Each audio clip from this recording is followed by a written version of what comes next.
趋势。 If you look at the numbers alone, their numbers alone, Li Jiaqi's numbers or Via's numbers, you know that they can sell and you know that they can generate revenue. Are they able to sustain it over a long period of time? It depends on how innovative they are at changing some of the things that they do. But you can't expect consumers one day turn into virtual shopping for good. There will be the nature of us that crave to go into the store, to touch the goods and actually wear it and see how it looks like and walk around in that with our friends. And those things wouldn't be replaceable with live streaming.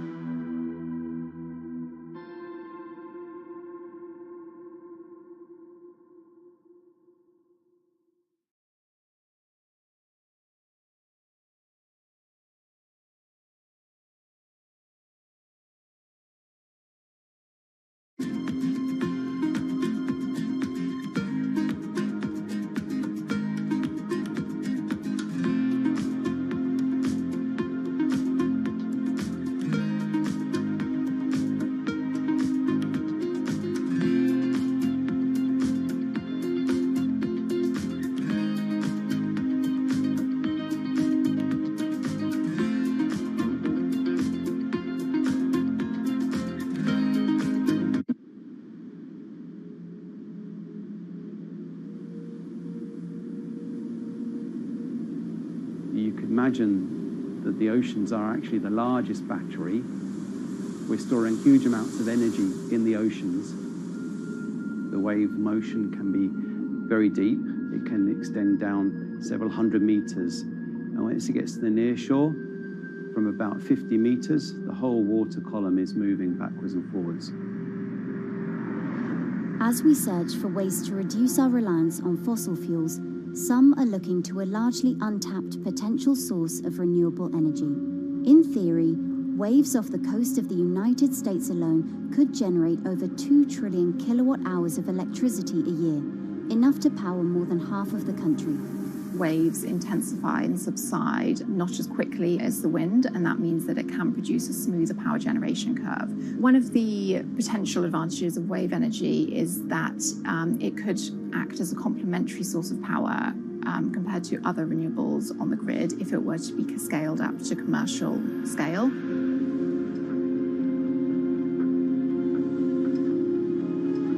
For decades, engineers have been trying to convert wave energy into electricity, but a host of technological and financial challenges have complicated their efforts.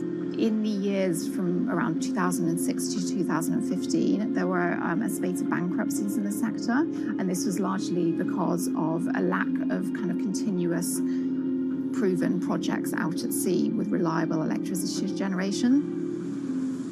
Since then, companies have been trying to develop the technologies at a steadier pace and with a smaller cash burn. But the same questions remain. Can companies develop devices and technologies that actually work? Is wave energy just a novelty or something that can become a major renewable energy source?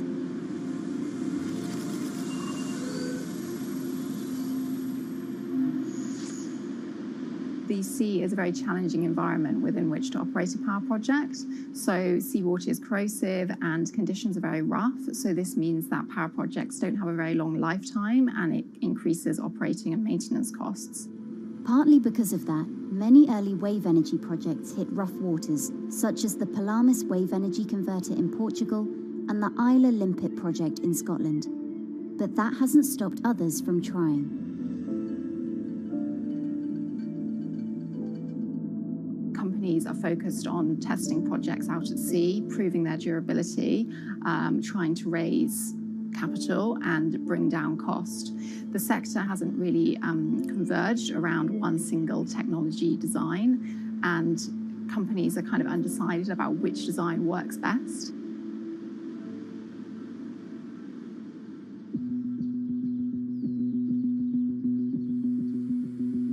Finland-based AW Energy is a veteran in the sector.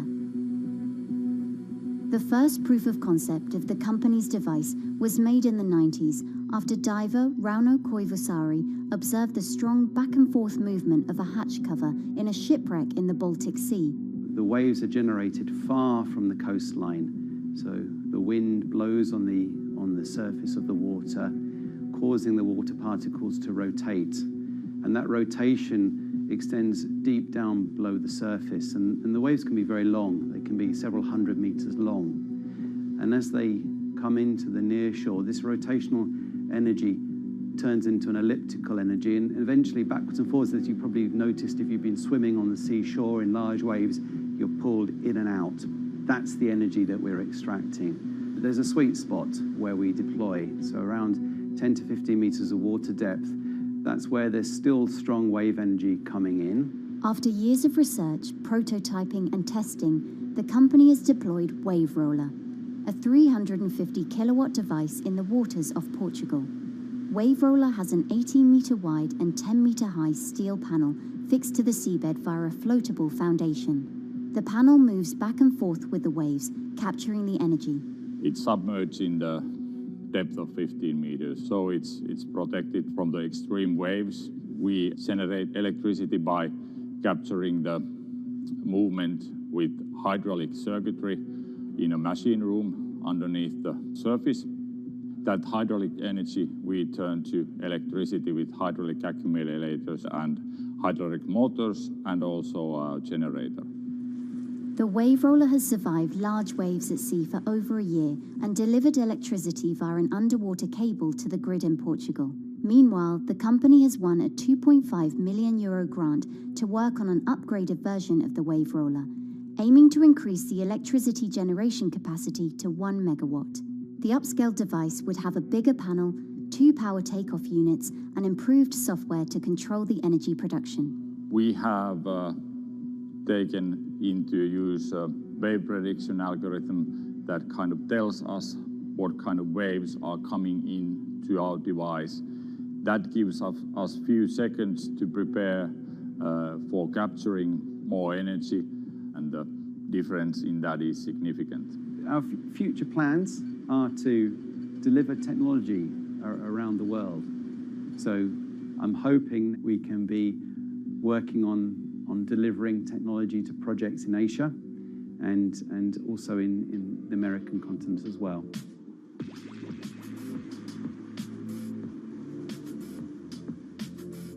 Meanwhile, Israeli company Eco Wave Power is taking a different approach to capturing the power of the ocean.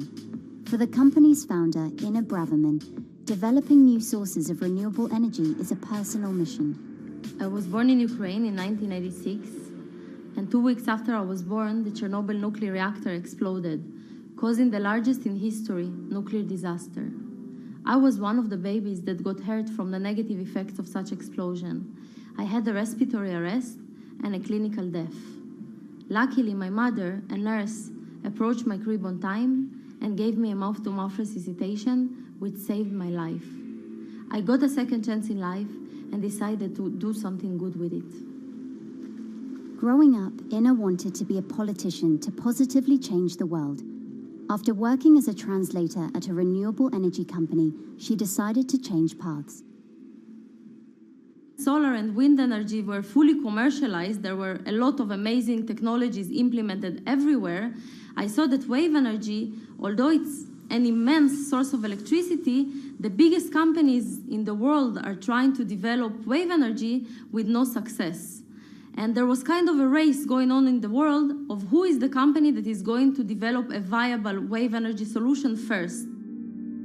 In 2011, the then 24-year-old Ina co-founded Eco Wave Power. Instead of installing devices offshore, the company's devices are attached to existing breakwaters, jetties, and piers. Our technology is very cost efficient, especially in comparison to the offshore technologies, because we don't need any ships, divers, underwater mooring or cables.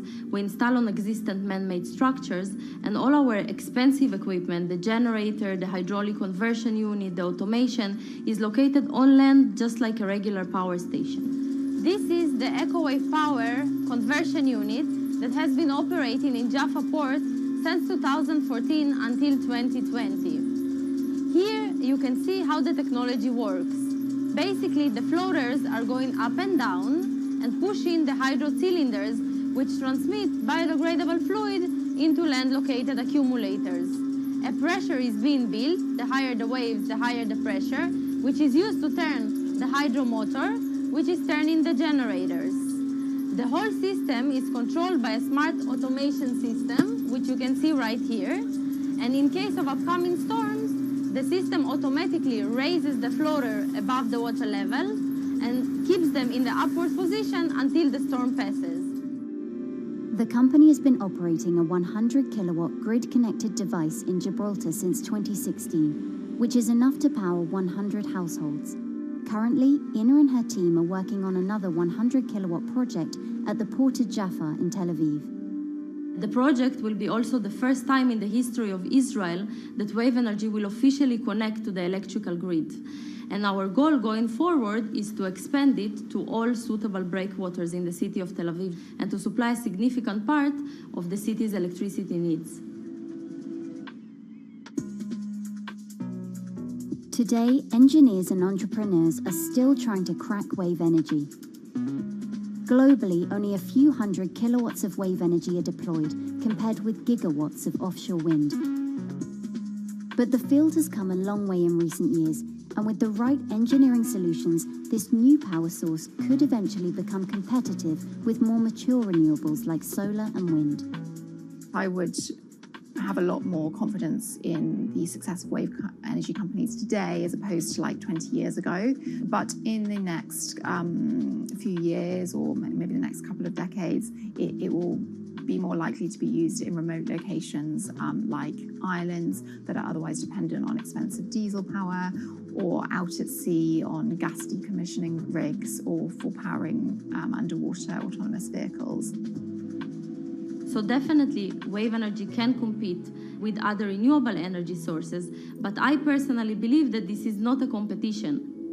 In order to have a 100% renewable energy friendly world, we need all renewable energy sources to work together.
Who are all these people from? Who are all these people from?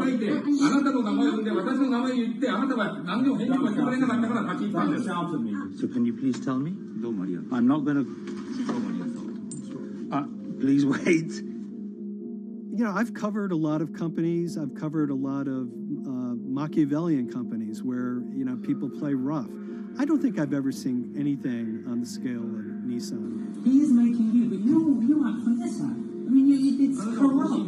The system is... One of the most dramatic elements was Ravinder Pasi's home being raided by court officials in Yokohama. You scared my wife.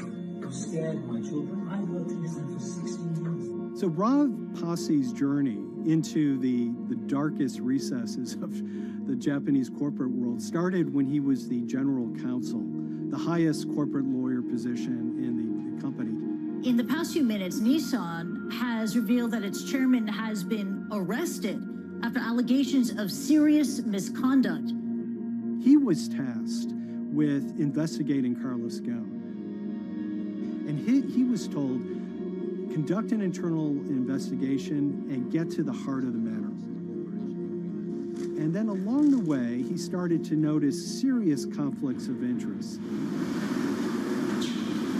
He is one of the few people who knows an extreme amount of detail regarding the alleged crimes by Carlos Ghosn. And he's now ready to tell his own story on the record about some of the events that happened.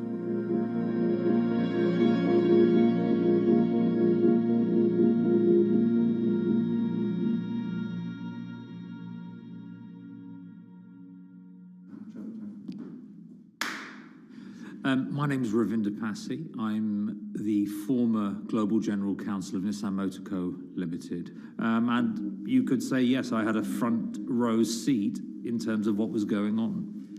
When Carlos Ghosn saved Nissan years ago, he was depicted in Japanese comic books as this hero, and now maybe we'll see comic books where he's the villain. In corporate Japan, Nissan was quite an unusual company. It was led for 2 decades by a non-Japanese executive.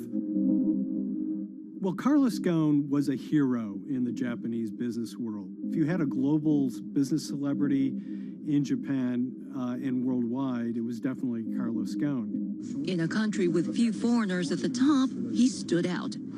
But over the years, he saved Nissan from bankruptcy, allied with Renault and Mitsubishi, and turned the alliance into one of the most competitive in the world. Yet as the years went on, I think his ambitions changed a little bit. He started thinking about legacy plays, and one of them was to really tighten the alliance between Renault and Japan. And unbeknownst to him, there was a contingent of senior Nissan executives that were really felt threatened by that move.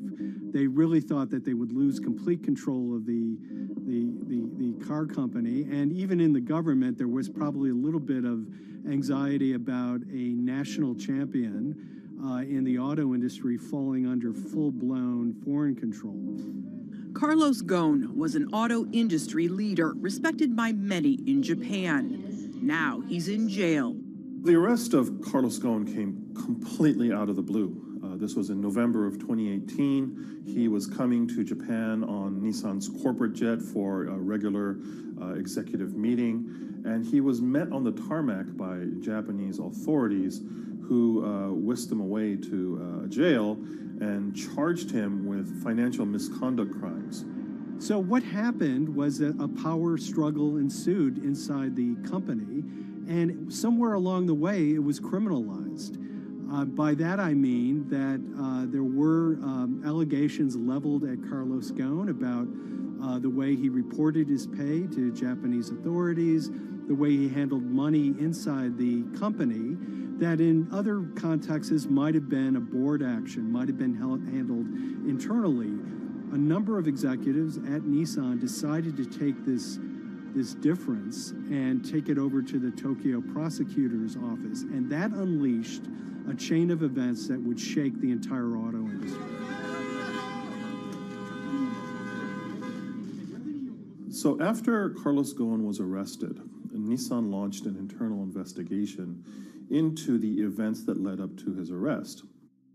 So Rav Passy was tasked with investigating Carlos Ghosn, and he was told, get to the heart of the matter, find out what Carlos Ghosn did wrong and bring it to our shareholders.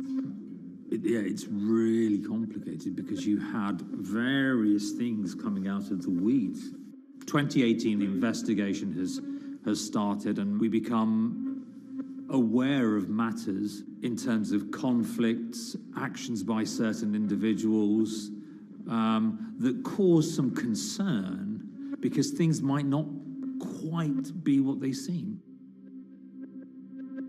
So in our story, we really took a close look at Harinada and his role in Carlos Ghosn's downfall.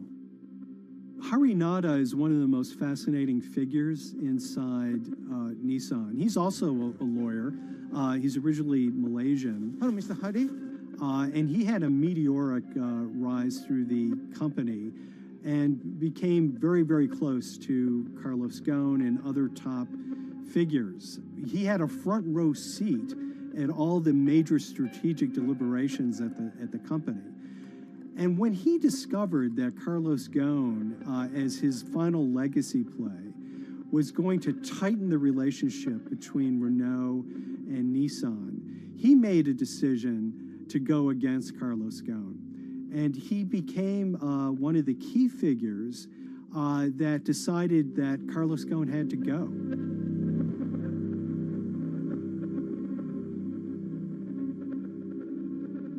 Harry Narder was somebody who actually recruited me into the company. So I have a long-standing relationship with him, or did have a long-standing relationship with him. For many, many years, he was a mentor. I had doubts about the credibility of the process right at the start. Harry Narder had a plea deal with the Tokyo prosecutors. Now, that suggests he was intrinsically involved in some of the wrongdoing, or the allegations of wrongdoing, and it just didn't smell right, just doesn't sit right. So there was a basic conflict of interest. In other words, Harry Narder had to deliver results to Japanese prosecutors to avoid his own criminal liability, and he's accusing and leading the investigation of Carlos Ghosn. Some of the people who had been involved in the original alleged crimes were also looking into the affairs themselves. Ravinder Pasi began pointing out some of these conflict of interest issues. And the reason for that is essentially his concern was for the company. If the company's own investigation into itself was compromised, that could lead to a very weak position in various lawsuits that it was dealing with across the world. I had discussions with Harry, discussions with the statutory auditors about these conflicts, discussions with HR about some of these conflicts, because at that point, we reported into him. You know, at the time, everything was quite, as you can imagine, it was, we've got to do this, we've got to do that, we've got to move fast. But when you step back and look at some of these things, you just think, my God, what was going on here? Because me, members of my team, were being placed in immediate danger. Your chairman's been arrested, a representative director's been arrested. They both happen to be foreigners. And then now what we need to do, we're being instructed to do, is certain compliance professionals need to go into properties in Brazil, for example, and retrieve evidence. They've got to do it very carefully, because if they don't do it carefully, they're going to get convicted of criminal activities. And likewise, when a team of lawyers were commissioned to go to Lebanon. I mean, one of my immediate concerns was, why are lawyers from Nissan being sent to go to Lebanon to retrieve evidence? These are just lawyers, they're corporate lawyers from Nissan. You had revelations that a number of executives had benefited from share appreciation rights when they shouldn't have. I mean, you know, substantive amounts of money being taken by these guys when they weren't entitled to take them. And you do think, yes, how is this going to look later on? It's going to look quite concerning. So that triggered, for me, the sort of assessment that, well, I'm going to have to do something, because up until this point, I haven't put down on paper these conflicts and these issues.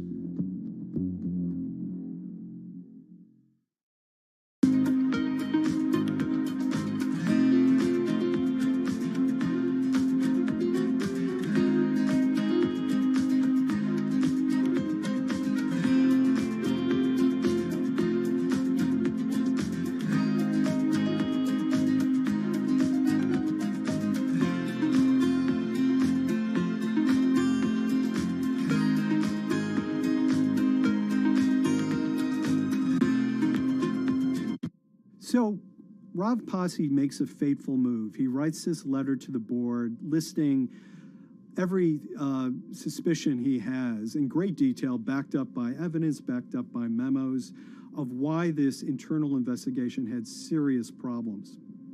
He sends the letter to the board, and it's crickets. He doesn't hear much of anything. Nothing happened thereafter. Nothing at all. Just like it just gone into a black box. And he began to suspect that there was a desire, even at the highest level within Nissan, to kind of sweep these conflicts of interest under the rug. Unfortunately for me, I think, again, with hindsight, people must have thought that this is the nail that's sticking out, and we can't have this. Within 3 days of me submitting that to the board of directors, that letter to the independent board of directors, I was removed from the Goan Executive Conduct Matters. I was then told that I could not attend board meetings anymore. And up until that point, I had attended every single board meeting. I was then also told that after 8 years of being in Japan, I'd be going back to the UK. It eventually transpired that I'd be the VP of Projects and Transformation, managing a team of 3. So you can imagine what this feels like at this stage. Almost an arbitrary removal from Japan, where I've lived for 8 years, had 3 children there, my family has grown up, and we've been settled there, having a few months earlier been promoted to vice president at a global level, to being almost demoted. So Pasi was essentially being reassigned to get him as far away from the internal investigation as possible, and also to a certain extent in retaliation to some of the issues that he brought up regarding the internal investigation and Harinada. What happened to Rav Pasi can be seen as a series of corporate humiliations. I mean, first of all, his immediate responsibilities were taken away from him. Eventually, he lost, the coveted general counsel title. But it didn't stop there. Toward the end of his stay in Japan, Rav and his wife were convinced that they were being followed. During that period, I'd noticed that whilst driving my car, I'd have other cars following me. First time I noticed this was around mid-March, and I was driving, I can't remember where I was going, but this grey van, small van, just literally started following me. And I noticed that there was somebody in the car taking pictures. And lo and behold, we were absolutely being followed either by people on foot or other individuals, 2 or 3, normally 2 burly men in a car, different cars at different times, following us around. They were following the family as well. And, given I'd seen the Nissan security department behave in a very, very egregious manner with others in terms of following and surveilling, I was very concerned as to what they were doing and who they were giving this information to. Because if they're giving this information to the authorities, you do think, why? What's going on here? I mean, this is just not normal behavior. And this all culminated in a rather dramatic event in the middle of 2020. Who are you people? Where Nissan had hired a legal team and had obtained an unusual court order from the district court in Yokohama to basically do a search of his home and seizure of his corporate laptop and phone and other documents. If you don't let us in now, we have to break this key. So it's a pretty extreme way to treat someone who'd spent 16 years at the company. These people have all come in. We don't really know who they are, apart from the fact that I've been shown a badge that says the Yokohama Court. And they're here to recover a laptop and a mobile phone.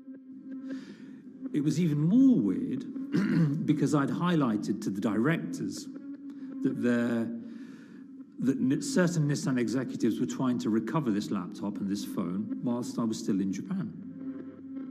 And I was very concerned because it had evidence on there that related to misconduct matters and other forms of inappropriate conduct. It was just another form of intimidation, another form of harassment, forcing me almost to leave the company and the country. Because once they'd retained and obtained these items, we were still followed, which, again, I just couldn't understand. What is the point of doing that? You know, this is a car company. This is not the KGB.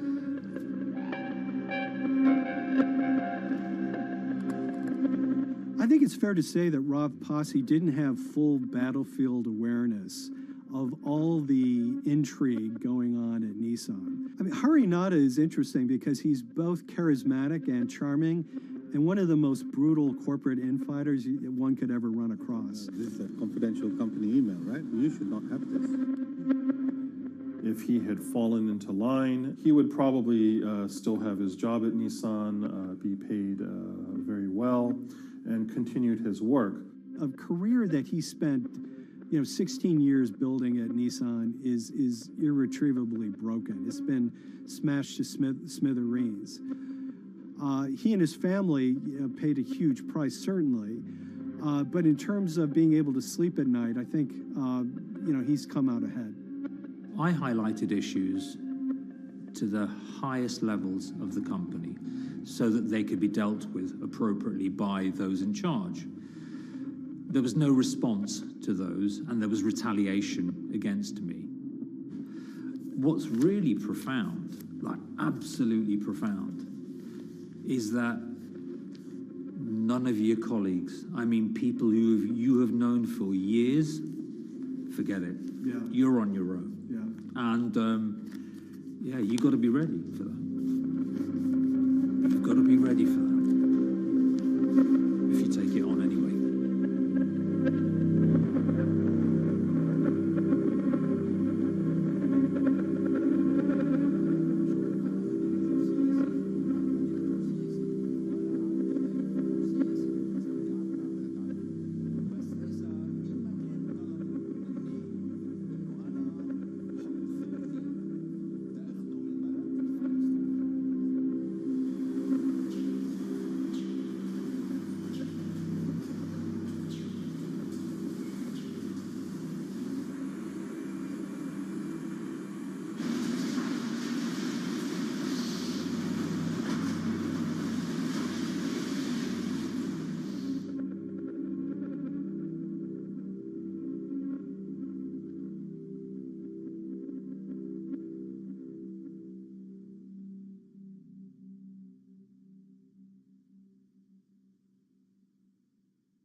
This is the awful truth.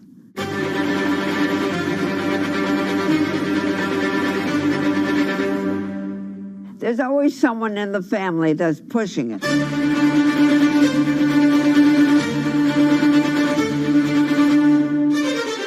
This lady does not deserve to be taken advantage of, especially at your age with your own grandchild. Yeah. My grandma is having to sue them. I'm testifying against them. Nobody's talking. They're one floor below right now. I get afraid to go on the elevator. It's sad that it had to devolve to this. It's like a soap opera to me. It's a very sad thing. It's a family feud. A family feud.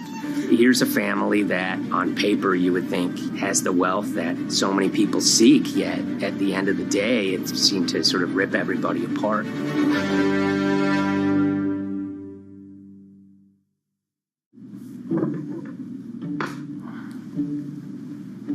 My name's Tom Schoenberg. I'm a senior reporter here at Bloomberg News, cover financial enforcement. I was approached by someone close to the Schottenstein family and asked whether or not I would be interested in writing about Beverly Schottenstein and this case that she had against JP Morgan. And it was immediately clear that there was a great story here to be told.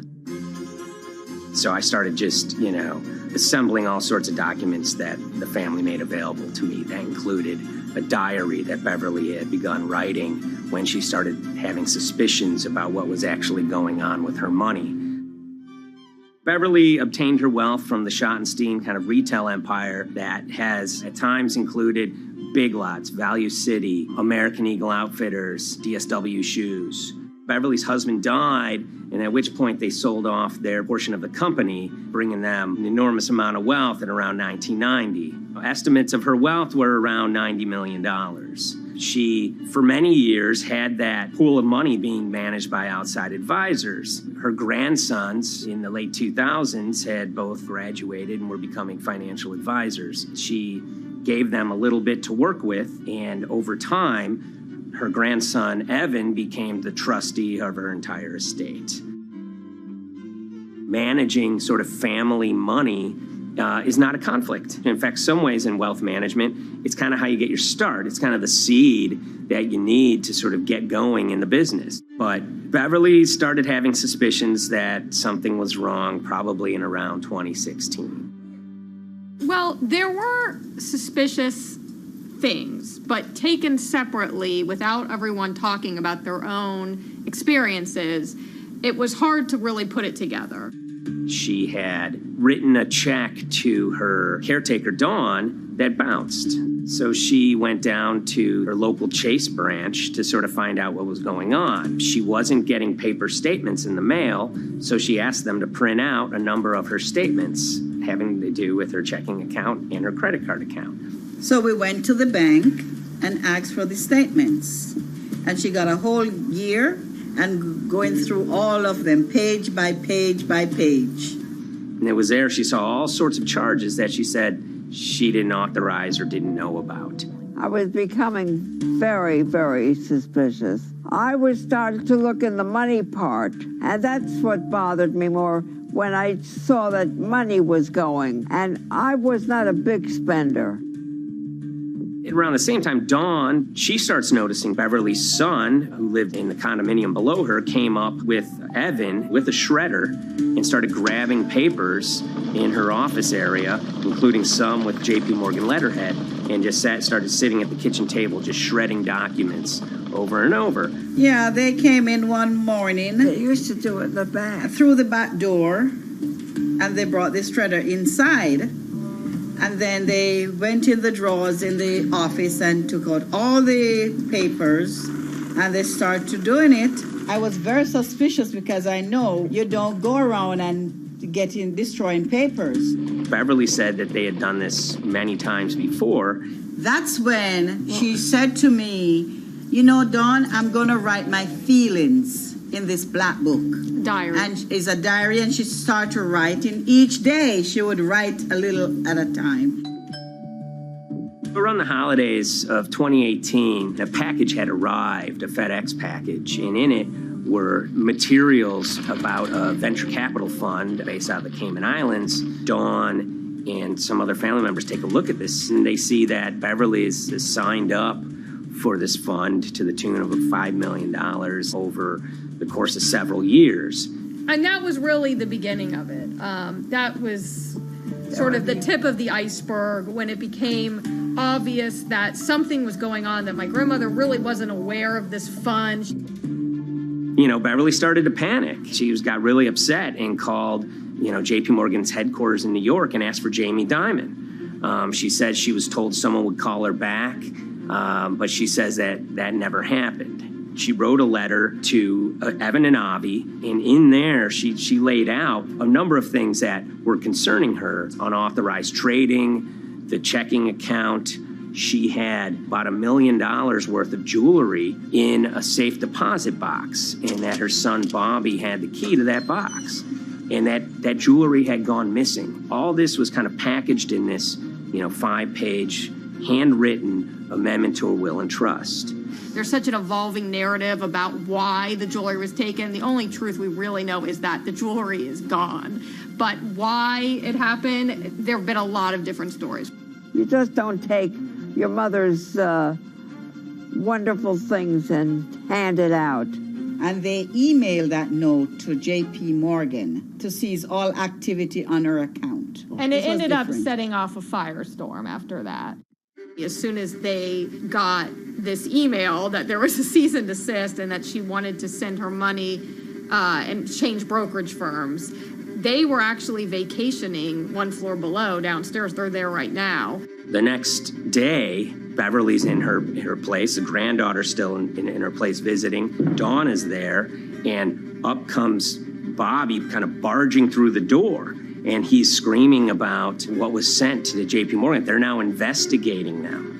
And he's furious, takes his mother and sort of puts her into a chair, gets pen and paper, and she says physically forced her to write a retraction letter. They were pushing me around. It was a scary time. I was really afraid too. I had to take her to the doctor, and she did an x-ray because she was in so much pain. The locks had to be changed. The phone number had to be changed. I really thought we were going to have to hire guards to be outside just for protection. Oh, it was terrible. Horrible scene. Beverly brought her case before the Financial Industry Regulatory Authorities, usually known as FINRA. It took several months of hearings. She sees all sorts of transactions that's going on, hundreds of them that she claims that she never knew about, never authorized, but yet were logged in JP Morgan's files as having been direct requests from her. That included the sale of a large amount of Apple stock worth several $1 million, as well as all her stock in Big Lots. Over the course of their time with JP Morgan, Evan and Avi were making all sorts of trading on her account that was generating millions of dollars in commissions for themselves and the bank, yet she was not sort of getting any of the type of gains that you would expect sort of an $80 million account in a bullish market to be able to get. They issued a ruling entirely in her favor, finding that her grandsons, as well as JP Morgan, they were liable for violating their fiduciary duty, misrepresenting themselves, and they also found that the bank and her grandson, Evan, were liable for elder abuse. Evan and Avi, they were fired from JP Morgan. They issued an award of about $19 million. I reached out for comment, and JP Morgan emphasized that Evan and Avi were no longer with the firm and that their actions do not represent the sort of values of the bank. I reached out to Evan and Avi, heard back from their lawyer saying that, they disagree with the law and the facts that FINRA kind of used to decide the case against them and are seeing if they can have it withdrawn. Her son, Bobby, wrote her a letter, said his sons weren't criminals, and he also admits to taking her jewelry. And he says he needed it to pay off some bad business debts he had. They never once came up to say, I'm sorry. If there had been an apology and some acceptance, and asking for forgiveness from my grandmother, I don't think we'd be in the position that we are now. Since the piece came out, we've received dozens of messages from people, many of whom are telling their own sort of personal tales of, kind of financial advisors gone bad, or family members who got control of an estate and abused, those within. Seems that it's really resonated with a lot of people. I keep, hearing a lot of feedback about Beverly and how, a lot of people feel she did the right thing. You're never too old to stand up for yourself and try to right an injustice. She was adamant that she wanted to stand up for herself, but at the end of the day, they did wrong. It's a painful life lesson. You know, Beverly taught them that you don't mess with grandma.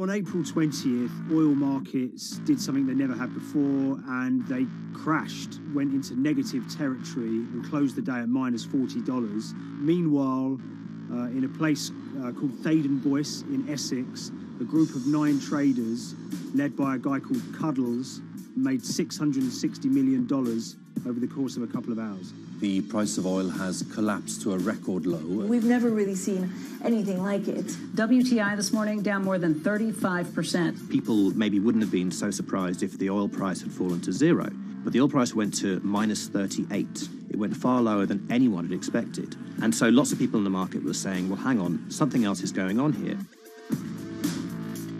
A couple of months later, I started to get wind through a kind of network of sources that a tiny firm in the outskirts of London had made a huge amount of money that day and potentially had some part to play in what happened. The information we got was that 9 traders at Vega Capital London had made in the region of $660 million in one day. As a group, I think they made as much money in one day as Apple makes from its international sales in one day. I mean, it's an insane sum of money. Did they pull off a fantastic trade? Did they predict the way the market was moving and get it absolutely right? Or was there something else going on, and had they actually done something that breached market rules in a bid to sort of push the market? And that investigation is ongoing.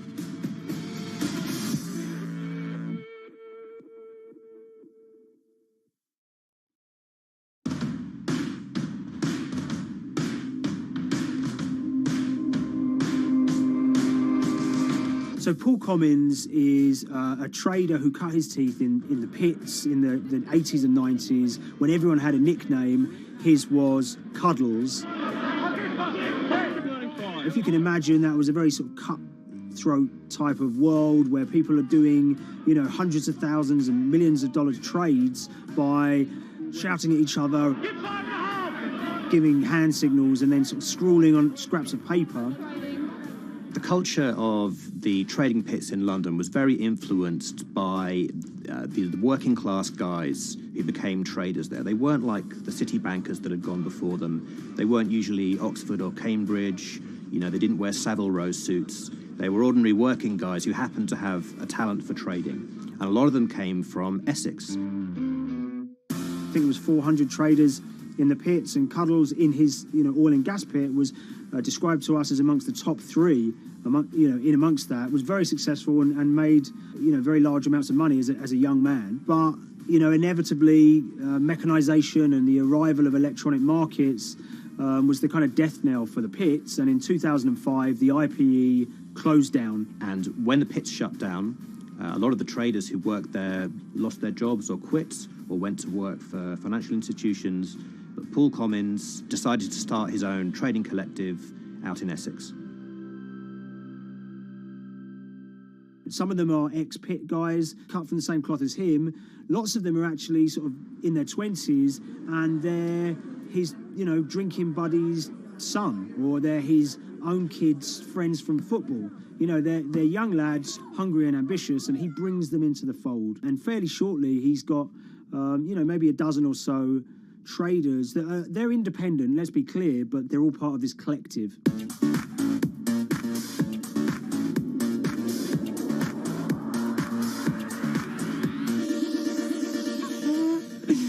Yeah, I'll let Liam deal with Essex.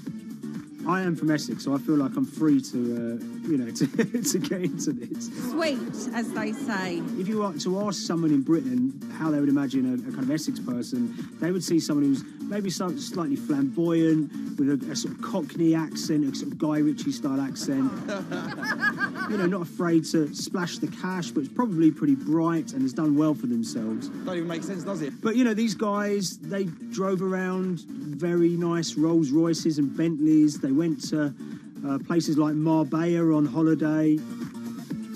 Thaden Boyce is a very wealthy place. You have to have considerable income to be able to afford to live in that village. It's a really nice place to live, and it's 20 minutes tube ride away from the city. Earlier in the summer, we have this lead, which is that there's this tiny firm called Vega Capital London, and they were the biggest winners from the biggest oil crash in history.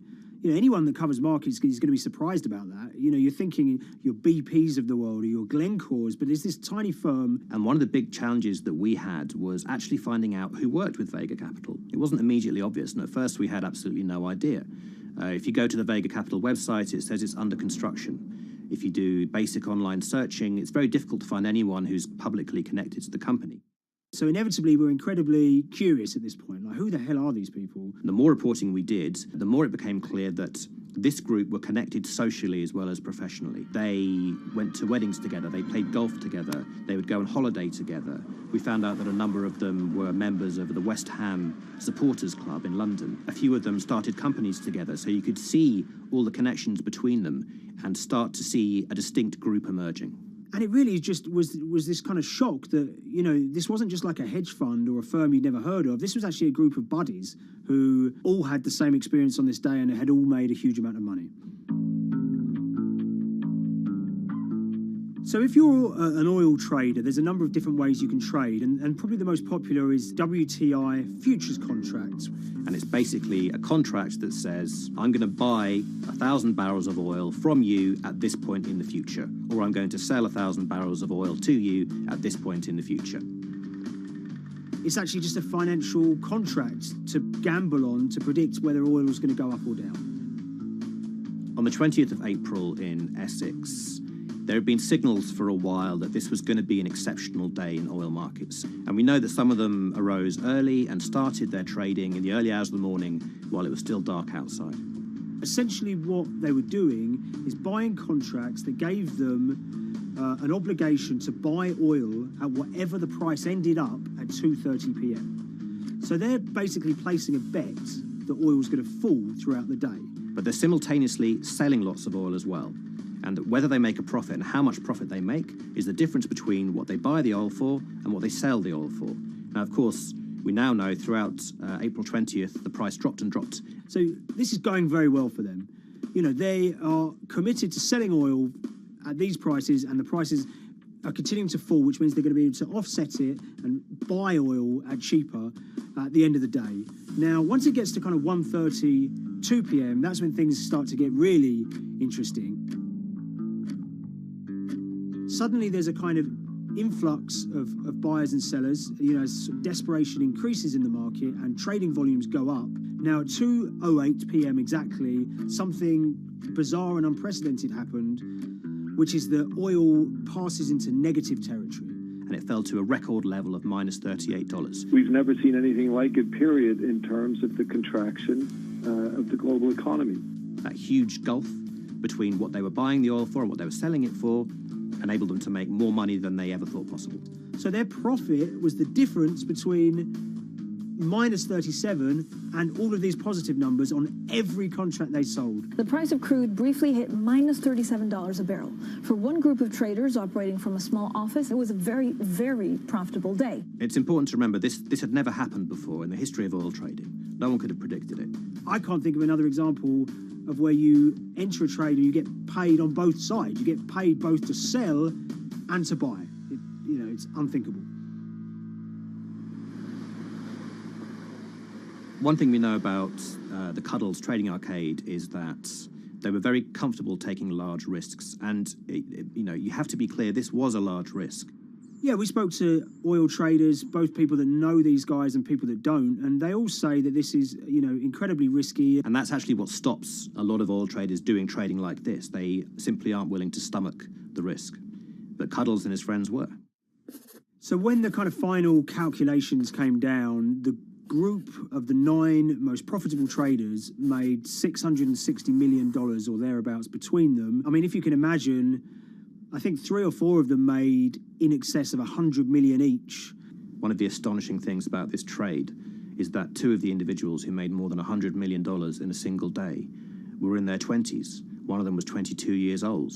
Only a few years earlier, he'd been posting on his social media about doing teenage stuff with his mates in town and going to see girls and rap music.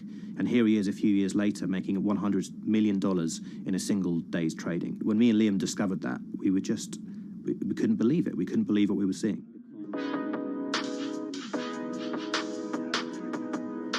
Oil trading is a zero-sum game. Anytime you're making money as an oil trader, someone else is losing it. Amongst the biggest losers were the investors in this Chinese fund, Crude Oil Treasure Fund. There were thousands of them, and they lost everything. Lots of people had put their savings into oil funds. They lost money that day.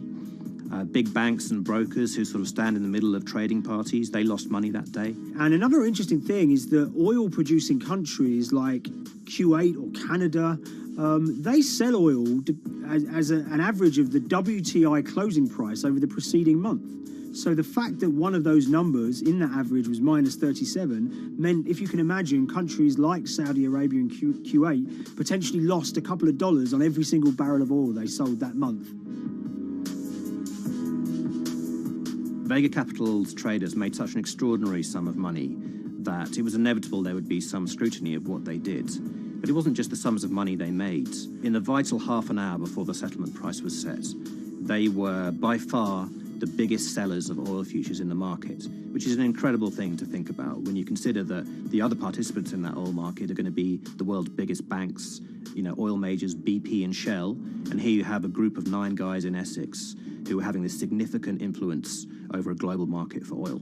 I mean, I think you have to assume that if these guys had made $7 million or $10 million, they probably would be celebrating in Essex right now. But the fact that they made closer to $700 million has meant that they are facing understandable scrutiny.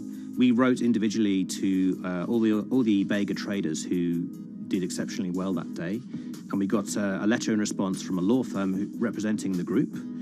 And the law firm was at pains to point out, number one, that they haven't been accused of any wrongdoing, that they all traded independently and separately, and they'd basically all made up their own minds that this was what was going to happen in oil markets based on publicly available knowledge, and decided to execute this trade. What I love about these stories is there's a real variance of opinion, and some people will look at what happened and think that must be dodgy. They all traded at the end of the day. They all made a huge amount of money while all these people lost. That's shocking. But lots of people say these guys are at acute disadvantage. They're in a market that's inhabited by, huge technology, and when you get a bunch of Essex geezers who essentially beat the market and find a way to make a huge amount of money, they should get a pat on the back, really, because that's the dream. Since this happened, a lot of the guys have stopped trading the monthly settlements that they'd done so well at in the past. Several of them have set up new companies. They've essentially gone very quiet. Any kind of social media presence they had has kind of closed down. By all accounts, they're, waiting this out. It's certainly too early to try and predict how the regulatory investigations are going to pan out. We just don't know. There's a number of potential outcomes for these guys. Potential punishments if there are any findings of manipulation against Vega or anyone affiliated with it. Might be you could be fined, you could be banned from trading, and in the most extreme cases there have even been criminal prosecutions in the past of people who have been found to have been manipulating the settlement and misconduct related to trade at settlement. There are other outcomes too. One obvious one is going to be that they're able to walk away from this life-changing trade with all the money that they made and celebrated as heroes in the trading community. That they'll go down as legends.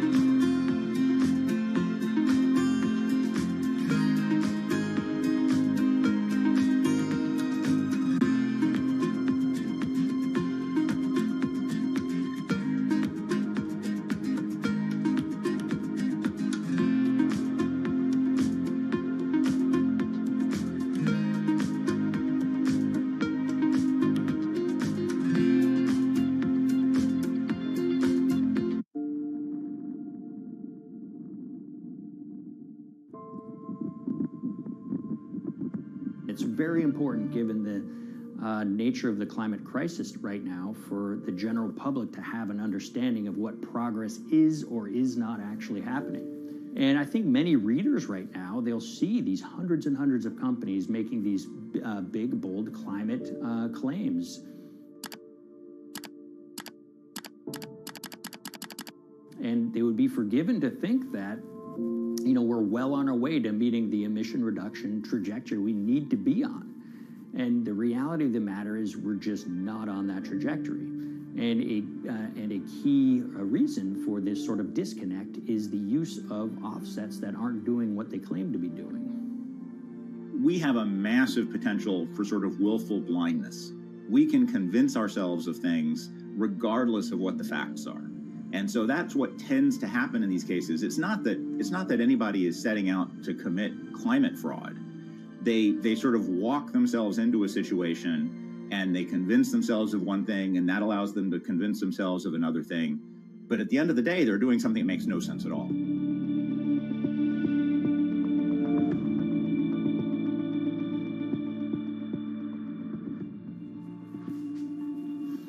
My name is Ben Elgin. I wrote the story about how the billion-dollar market for carbon offsets is setting back the fight against climate change.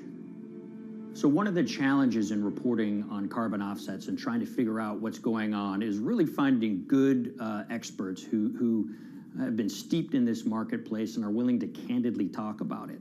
One of the best people for this is a fellow named Mark Trexler, and I've been talking to him for more than a decade.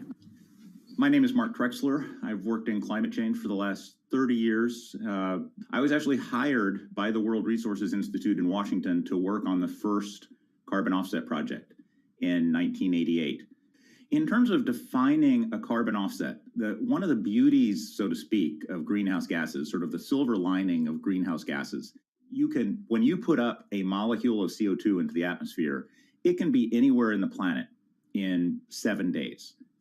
And therefore, if there's an option to reduce emissions on the other side of the planet, and you can do that very cheaply as compared to doing it in your factory, for example, then why not pay that person, that factory on the other side of the planet to reduce their emissions?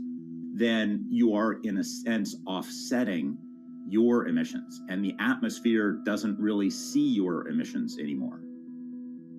So carbon offsets have been around for quite some time, and they were actually key with these international climate agreements, such as the Kyoto Protocol, which mandated the wealthiest countries reduce their greenhouse gas emissions. The treaty was signed on the 11th of December, 1997. Decided. The business community in general saw carbon offsets as a huge opportunity to comply with whatever policies and measures might be coming down the pike on climate change much more cost effectively. We've seen a huge surge in companies making big proclamations about how they're going carbon neutral or zeroing out all of their carbon emissions. We're going to reduce our carbon footprint to net zero. Unilever is committing to net zero emissions. We can achieve a net zero emissions world. We began looking at these corporate claims of dramatically reduced emissions, and we noticed so many of these companies were using carbon offsets to achieve these aims. And as we began to look at the carbon offset projects themselves, what we found is that the environmental benefits claimed by these companies are not actually what they seem to be.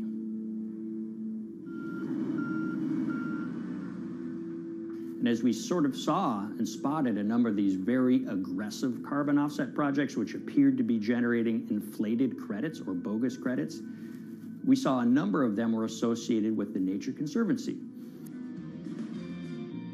This surprised us. The Nature Conservancy is the world's biggest environmental group. They have about $1 billion a year in revenues, and they've been around for 7 decades. They've preserved about 125 million acres of land, and they've done so many good works over the years, and they've been very strong in terms of working with corporate partners. The Nature Conservancy has taken a different approach, a very pragmatic and pro-business approach. They will not go out and criticize a big polluter, but they're very happy to work with them. Some might say that, well, that's selling out, but others would say, and those at the Nature Conservancy would say, these companies have deep pockets. They can help fund important preservation work, and we have absolutely no problem working with them on this stuff. So companies are very warm, and they've partnered with the Nature Conservancy for many years. And yeah, it definitely lends a sheen of credibility to these projects. Here's 20 new reasons to visit Disney World this year. 1, 2, 3. If you look at, for instance, Disney, that's a sprawling company with theme parks and cruise lines that burn up diesel fuel. They have office buildings and television studios that consume electricity. So these companies are trying to make major reductions in their carbon footprints, but it's very difficult to change these fundamental ways their businesses operate. So Disney has been a big buyer of carbon offsets that are orchestrated by the Nature Conservancy. One of the projects that they buy from is called Pennsylvania Ridges. And that's a plot of land. Most of the land is actually about a 3-hour drive outside of Philadelphia. Interestingly, this land, 3,000 of these acres, was actually acquired by the Nature Conservancy in the late 1990s. This land was imminently threatened. There was a pending logging contract on this land. So they do what they've done so well for all of these years, which is they go out, they raise money from local philanthropists, and they go buy this land to protect it from developers and loggers. And at the time, according to an archived version of the Nature Conservancy's website, when they were proudly announcing this deal, they said, these threats have been abated because of this acquisition by the Nature Conservancy. So it's really interesting now, fast forward 2 decades to earlier this year when they put forward this carbon project. And if you look through it, this land is a key part of that carbon project. And what they're now saying is this land is now, once again, imminently threatened. 72% of the trees are going to be cut within 5 years. Now, this is just astounding because this land is owned by the Nature Conservancy. They do not clear-cut land that they've bought through philanthropic donations. So this scenario that they've put forward to get carbon revenues is not really plausible.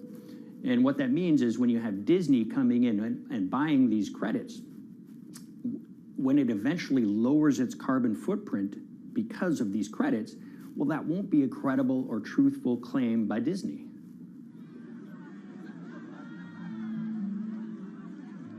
So this is an organization that truly understands the threat of the issue of climate change and is wanting to do its part to address this. However, in this situation, it just appears their drive, which they've had for decades, to increase the amount of revenues that it can use for land preservation work. Nature Conservancy and many others see that carbon credits as a pot of money that they can tap into to further their own benevolent aims. But unfortunately, what this has resulted in is claims of climate progress that just aren't really happening. So the Nature Conservancy defends vigorously these deals, and they and others will say, look, our projects are just following the rules that these registries set up. So some would also put some of the blame on the registries themselves because they're setting up the rules which allow these vapid projects to get up and sold. So we've reached out to all of the companies we mentioned in this story, including Disney. They didn't want to be interviewed for this story, but they all told us that, look, we have to rely on the experts out there, and those experts, they say, are these carbon registries that have been set up. Most of these Nature Conservancy deals are set up and sold on this exchange. It's called the American Carbon Registry. Now, it's the oldest of these registries that allow voluntary carbon credits to be sold. They've been around since 1996. What these offset registries do is they set up rules, and any carbon offset project has to follow those rules.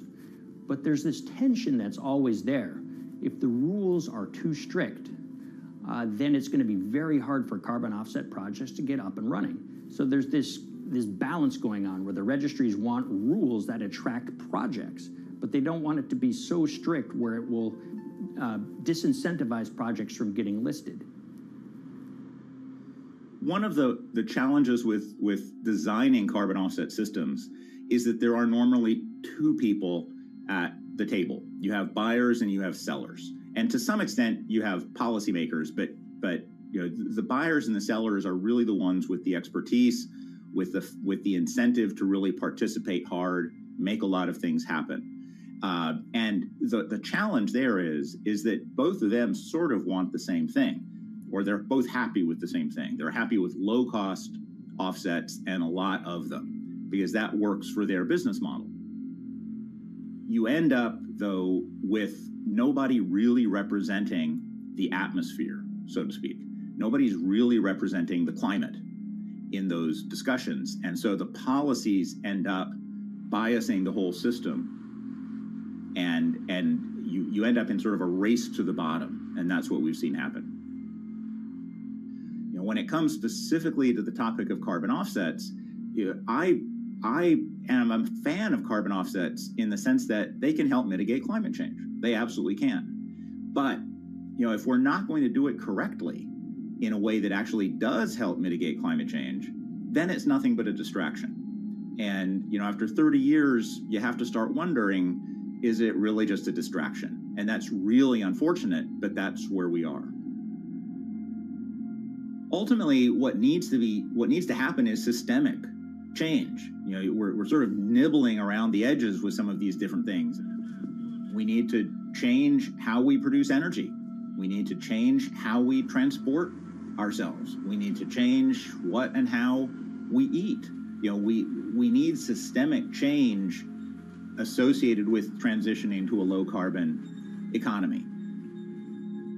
A lot of what we're doing today is not promoting systemic change. It's sort of trying to stick your thumb in the dike to preserve the current system. And at the end of the day, that can't really work.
The Hyperloop. There's a good chance you've heard the name by now. This is the Hyperloop system. It can take people hundreds of miles in minutes. The Hyperloop, a series of tubes that would transport people in pods at ultra-high speeds over long distances. This is a remarkable new form of transportation that can whisk people from city to city in a flash. 29 minutes from New York to D.C., 30 minutes from L.A. to San Francisco. For years, we've been seeing these futuristic, utopian renderings of some cross between a spaceship and a monorail. But lately, the Hyperloop is becoming much more real. Yes! It was surreal to be even sitting inside a Hyperloop, and just even more incredible to actually be like riding down a track in something that was nothing more than a crazy idea 6 years before. Companies all around the world have been developing and testing the technology needed to propel passengers at speeds of over 1,000 kilometers per hour. But for many, speed is only the first step to unlocking the full transformational effects of a new mode of transportation. Fast is what we just sort of take for granted in the Hyperloop world. It's the network effects that really deliver the benefit. And that opens up a completely different scale of economic opportunity.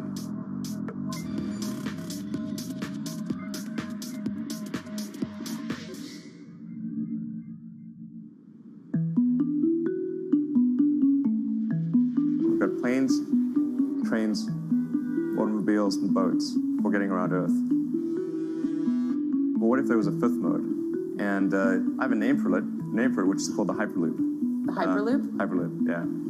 In 2013, while riding high on the growing success of Tesla and SpaceX, entrepreneur Elon Musk released a white paper outlining the basic framework of the technology he called Hyperloop. The basic idea goes a little something like this. A tube reduces the air pressure to a near vacuum-like environment. A Hyperloop pod is then suspended in the tube, usually by magnetic levitation. The whole pod can then be propelled forward. Because there's no traditional friction sources like air resistance or rolling friction that would push back against the pod, the Hyperloop is able to move at incredibly high speeds and do so fairly efficiently. Despite its futuristic name, however, the general concept behind Hyperloop is actually pretty old. In fact, New York City's first attempt at an underground public transit system in the 1870s was based on a similar principle. The pneumatic transit system was short-lived, however, only stretching one block and topping out at a rather leisurely 10 miles per hour. While Elon would make some 21st century improvements to this concept and bestow a very 21st century name, he wouldn't end up pursuing the technology itself, instead electing to focus his efforts on something a little bit deeper, literally digging the requisite tunnels via his boring company. It would take another billionaire industrialist who dabbles in spaceflight. No, wait, not that one. Yeah, that's the one. After Richard Branson would make a large investment in the company Hyperloop One, it would be renamed to Virgin Hyperloop. What we've always been trying to do as a company is show that this technology could work, that it could be made safe, and that ultimately it's something that's happening in the next couple of years, not the next 20 years. Josh Geigel is the co-founder and CEO of Virgin Hyperloop. In a familiar tech startup story, he's seen the project go from a garage to a large-scale testing facility outside of Las Vegas. So we started building the first kind of Hyperloop system in 2016. We've done a lot of work, about 500 tests that we've done on that over the last 5 years. And what we realized that we need to do is take that technology, show that it can be commercial, so drive the cost down, improve the efficiency, improve the performance. But the key thing is, is actually making it approachable and safe for individuals. In order to do that, Josh, along with Virgin's head of passenger experience, Sarah Lucian, bravely volunteered to take the inaugural ride. What her and I were realizing is we're the first two people sitting in a Hyperloop. The only type of people that have gone through this environment are in spacesuits, and there we are in just normal clothes because of the system, the safety of what we've designed. 3, 2, 1, launch. And then once we started going, you felt a bit of acceleration. We accelerated a little bit harder than we would in commercial. It'd be like a sports car. Yes! We got to about 108 miles an hour on that test. And it's a short run. It's about 500 yards or so, and came to a stop. The test, lasting only about 20 seconds and covering only a quarter of a mile at just over 100 miles per hour, is a long way away from a true functioning Hyperloop. But as for optics, it's a crucial step for the future of funding. And the number one question we got from investors or from project proponents or just people in general was is a Hyperloop safe? And what better way to show something is safe than by actually getting people on it? But convincing investors and governments that would likely be fronting some of the construction costs for an unproven technology is no easy task. First and foremost is the question of safety. Most people don't know how an airplane works, but yet they get on an airplane. They get on an airplane because, it's faster than driving. And most importantly, they've probably gotten off of one before. They've seen someone get off of one before. And so what we set out to do was actually show that Hyperloop could be safe with two normal people, not astronauts, not adrenaline junkies or test pilots or anything like that. Two normal people getting on a Hyperloop, and then most importantly, those two people getting off. But beyond safety concerns, constructing Hyperloops will undoubtedly require a significant capital investment, to the estimated tune of around $60 million per kilometer of track. So a track from San Francisco to Los Angeles, for example, is likely to come with a price tag over $10 billion. And before large governments are willing to come in and front those costs, investors who are funding Hyperloop development must accept it as a long-term mixture of technology and infrastructure investing. Investors that are used to short returns because you're developing apps or something to that effect, those aren't the investors that really get excited about Hyperloop. What you start to see is the people that are looking at platform technologies, right? So this idea that because the smartphone existed, Uber could exist, right? So who are like the Vanderbilts of this century? And that's the part where you're going to get a lot more no's than yeses. But there's people that have the ability, the fortitude to stick it out, to see the game-changing platform here. Those are the people that we're looking for. And since we've done that passenger test, there has been a lot of interest that's really, this is a lot sooner than I thought.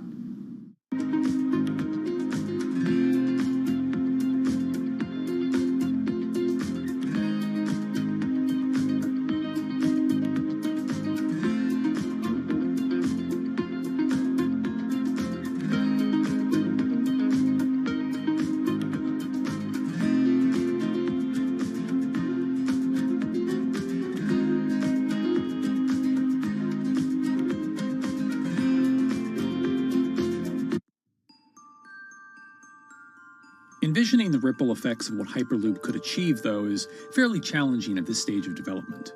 It's fast, yes, but for point-to-point travel, traditional maglev trains can move pretty fast as well.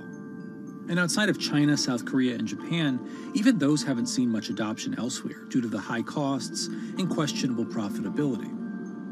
The Shanghai line in China, for example, loses around $100 million every year.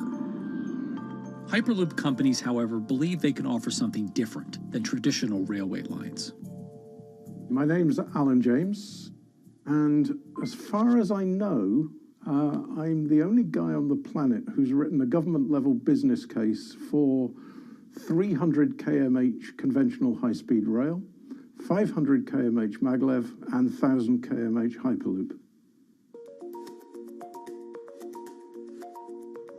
It's fundamentally about moving people from where they are to where they want to go, when they want to make those journeys, and doing it in much smaller numbers. So pod designs for Hyperloop range from 12 to 28 seats, typically. Why are they small? It's because small enables the network to operate flexibly. And a great example of that is the east-west strategic route across the north of England, from Liverpool to Manchester to Leeds. So to get from Liverpool via Manchester to Leeds by train is just short of 2 hours today. It'll probably take you 2 hours driving as well in average traffic conditions. Net result is those three city regions remain three separate entities: Liverpool, Manchester, Leeds. There's very little commuting traffic between those urban areas. Hyperloop absolutely changes that from the ground up. Liverpool to Manchester is a 5 or 6 minute journey. Manchester to Leeds is also a 5 or 6 minute journey. What that effectively does is create a single super city economy. In this vision, the Hyperloop acts a little more like a highway, where pods have fixed destinations and don't need to stop along the way. Meaning you can travel on a Hyperloop network from, say, Liverpool to Leeds, while the pod behind you travels from Liverpool to Manchester. And if that metro Hyperloop network is connected to other networks from the same location, you could travel from Liverpool to Paris or Liverpool to Amsterdam, all without making a single stop. For passengers, for business, for leisure, that is utterly transformational. For high-value freight and logistics, it's equally transformational. But critically, if you do a Hyperloop network at scale, you begin to deliver massively significant carbon savings too. A multi-regional Hyperloop network could become a replacement for both short-haul passenger and cargo flights and traditional ground transportation, both of which are significant carbon producers. One Hyperloop-connected distribution hub, perhaps at an airport that is predominantly used for international air freight, replacing maybe 10, 12, 15 distributed road hubs. It takes a lot of polluting and inefficient truck haulage off the roads. That itself means roads gain extra capacity. Hyperloops will still need to use electricity to both move pods and maintain the near-vacuum environment in the tube. Proponents of the technology believe that this can be done by using renewable sources, including a combination of solar panels and battery technology that could be used along the Hyperloop itself.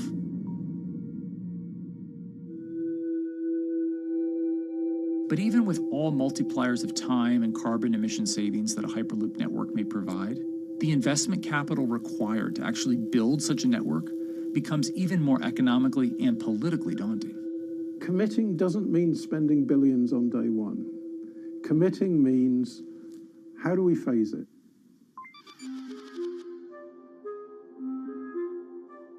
One company in the Netherlands is working to develop that technology, and perhaps more importantly, the international coalition needed to make the Hyperloop network a reality. So we are here in Europe's first full-scale Hyperloop test facility, where we can already prove every conceptual technology of the Hyperloop. This is Tim Houter, a co-founder and CEO of Hart Hyperloop, headquartered in the city of Delft.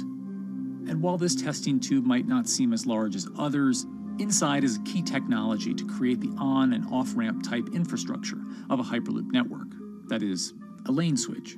That's something we can already test here. You can actually see it here, that the track is diverging from one track into two. That makes it possible to eventually split up the Hyperloop track in two sections. And in that sense, you can create a complete Hyperloop network that in the end will make it possible to travel, for example, over a whole continent. And take Europe, for example, with the same ease as you can now travel with a metro in a city.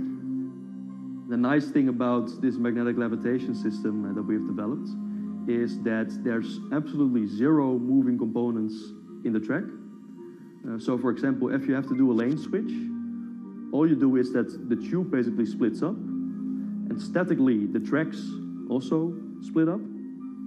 And whenever the vehicle enters a switch, it either pulls itself to the right with its magnets, or it pulls itself to the left with its magnets.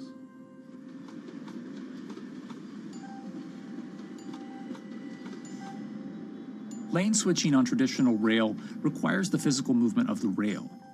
Even modern magnetic levitation tracks use lane switching techniques in order to transfer trains from one track to another. And this is a very crucial element, because this is the thing that limits the capacity and, in the end, the usefulness of the rail network. Because the moment that a track is switching, that means that at that moment you are creating an unsafe environment for the trains behind it. So you need a lot of space between trains. But in a Hyperloop, because you have no moving components in the track, all the vehicles can be much closer to each other. You can achieve a very high frequency and basically have your vehicles moving and merging in and out of the network very much like a highway. For now, though, Hart's physical testing has been limited by the size of their tube. Because the test track is only 30 meters long, they haven't tested this lane switch at speeds greater than 20 kilometers per hour. However, the company is working to build a new test site where it plans to increase that testing speed to 300 kilometers per hour. We're now in a phase where we have proven most of the most important technologies in the test facilities that we already have. And we have also demonstrated the viability and the feasibility of a network.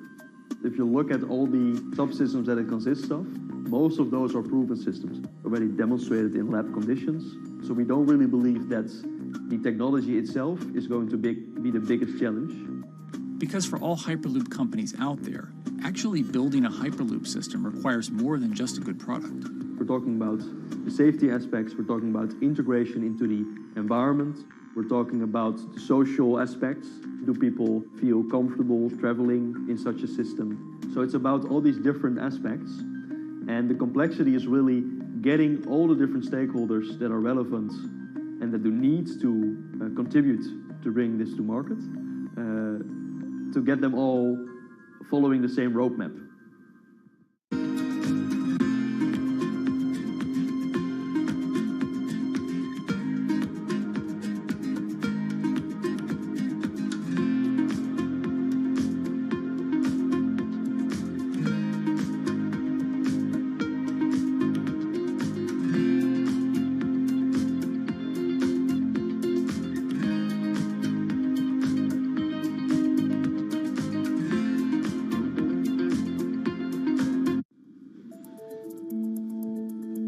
In order to help build this coalition of private and public interest in Hyperloop development, HART in 2018 partnered with other Hyperloop companies from Europe and Canada.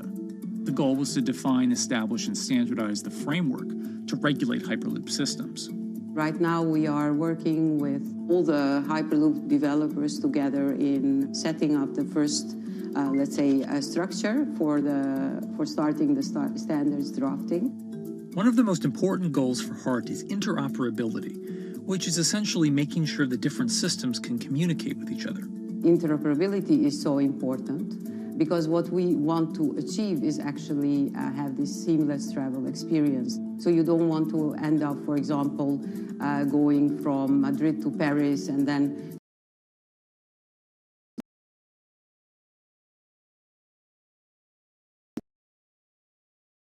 Europe create the first commercial Hyperloop tracks between individual cities. One day those can all be connected to a larger network. Everyone that believes that Hyperloop is a future transport system also realizes that there is a need to have this network because that's where Hyperloop thrives. Hyperloop is such a huge project. It's definitely not something that you can do on your own or as a single company. So you need to do it with a lot of other companies. You need to have the governments. I think in that sense, the biggest challenge that we've encountered is to really get all the required parties together to take the steps in development and in commercial implementation. HART's next plan is to build the European Hyperloop Center, an open testing facility which will include a 2.6-kilometer test track. And the company hopes to test travel speeds there at up to 700 kilometers per hour. Virgin Hyperloop is also racing to construct the first commercial Hyperloop route, with projects in various states of development in India, Saudi Arabia, and the United States. Recently, the company announced plans to build a Hyperloop certification center in West Virginia, which will include a 6-mile-long test track. Proving the technology here will be crucial if Hyperloop networks can find a home among infrastructure investments that the Biden administration hopes to make. The idea that there's multiple Hyperloop companies, I think, is a redeeming aspect in the business. People really want to see something happen, so having multiple people move forward is good for that. I was struck when Josh and Sarah rode the pod. 2 or 3 of the major outlets used the phrase, "We now have a new mode of transport." And although all of that technology had existed before those 2 human beings rode it, it was the moment at which those 2 human beings traveled that short distance down the tube that in popular imagination, Hyperloop became a mode of transport. The metaphor I use with my team is that, the Wright brothers were first, but none of us fly on Wright Brothers Airlines anymore. If you don't continue to innovate, you're not going to be around, and so we'll continue to be at the forefront of building Hyperloop. Back in 2013, Elon had an idea. I think the difference now in 2021 is some brilliant engineers have spent real time grinding out the details. And I thoroughly expect the next 3 to 5 years to be decisive.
This week, how hydrogen can transform our energy usage. We'll look at why the universe's most abundant element could be a game changer in the climate revolution. Hydrogen technologies are not new. They are used in other sectors. We use them in space, on our rockets, and we don't need the laws of physics to change to be able to use hydrogen on our planes. From iron ore to green hydrogen, one of Australia's richest men tells us about his pivot to sustainable energy. Let's take action. It's practical, it's implementable. Let's do it now.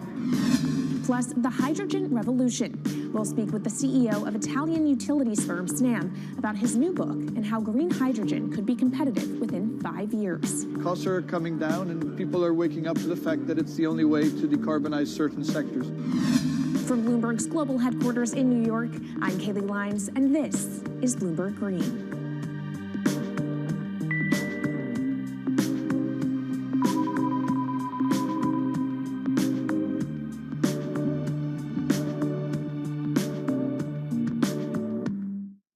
It's a new year, so here at Bloomberg Green, we're highlighting new solutions in the fight against climate change.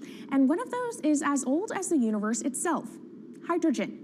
It's the simplest element around, but could well be a game changer when it comes to turning around our dependence on fossil fuels. Today, hydrogen is used in the chemicals industry to produce petroleum products. It's also starting to be used in steel production, an industry under a lot of pressure to decarbonize. But it has far more uses as well, from powering cars to heating our homes. And Bloomberg New Energy Finance sees a seismic shift in the sector in the next 10 years as green hydrogen squeezes out dirtier alternatives. So-called gray hydrogen dominates today. But as renewable electricity gets cheaper and more accessible, so will green hydrogen.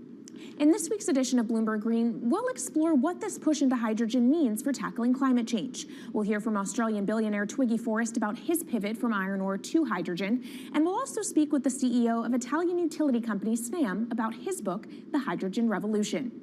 But first, what are we using hydrogen for? And why does it actually matter? Christine Lee Edwards explains. Hydrogen, the most plentiful element in the universe.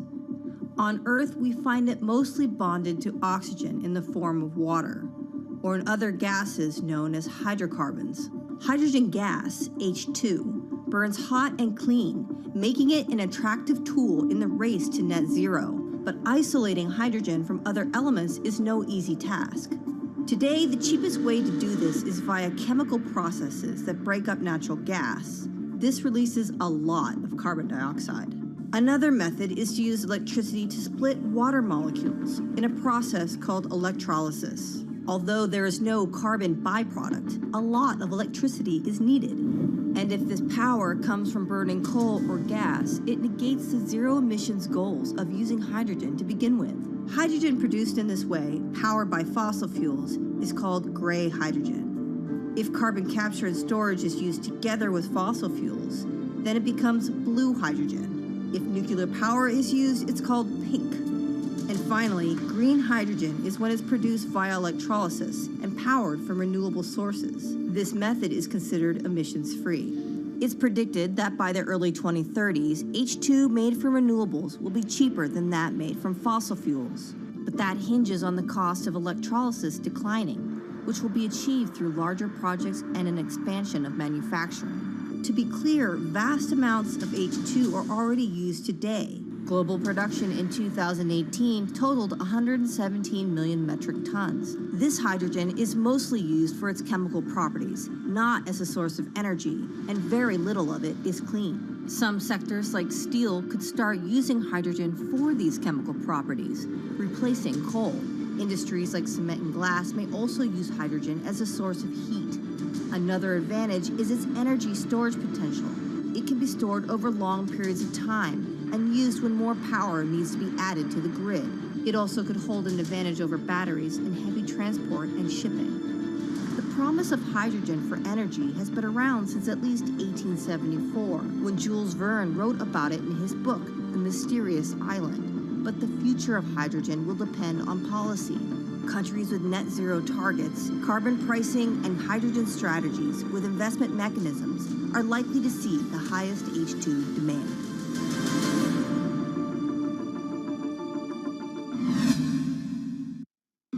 That That was Bloomberg's Christine Lee Edwards explaining what hydrogen means for the energy transition. But how are businesses approaching the sector? Well, one of Australia's richest men is making a big play into hydrogen.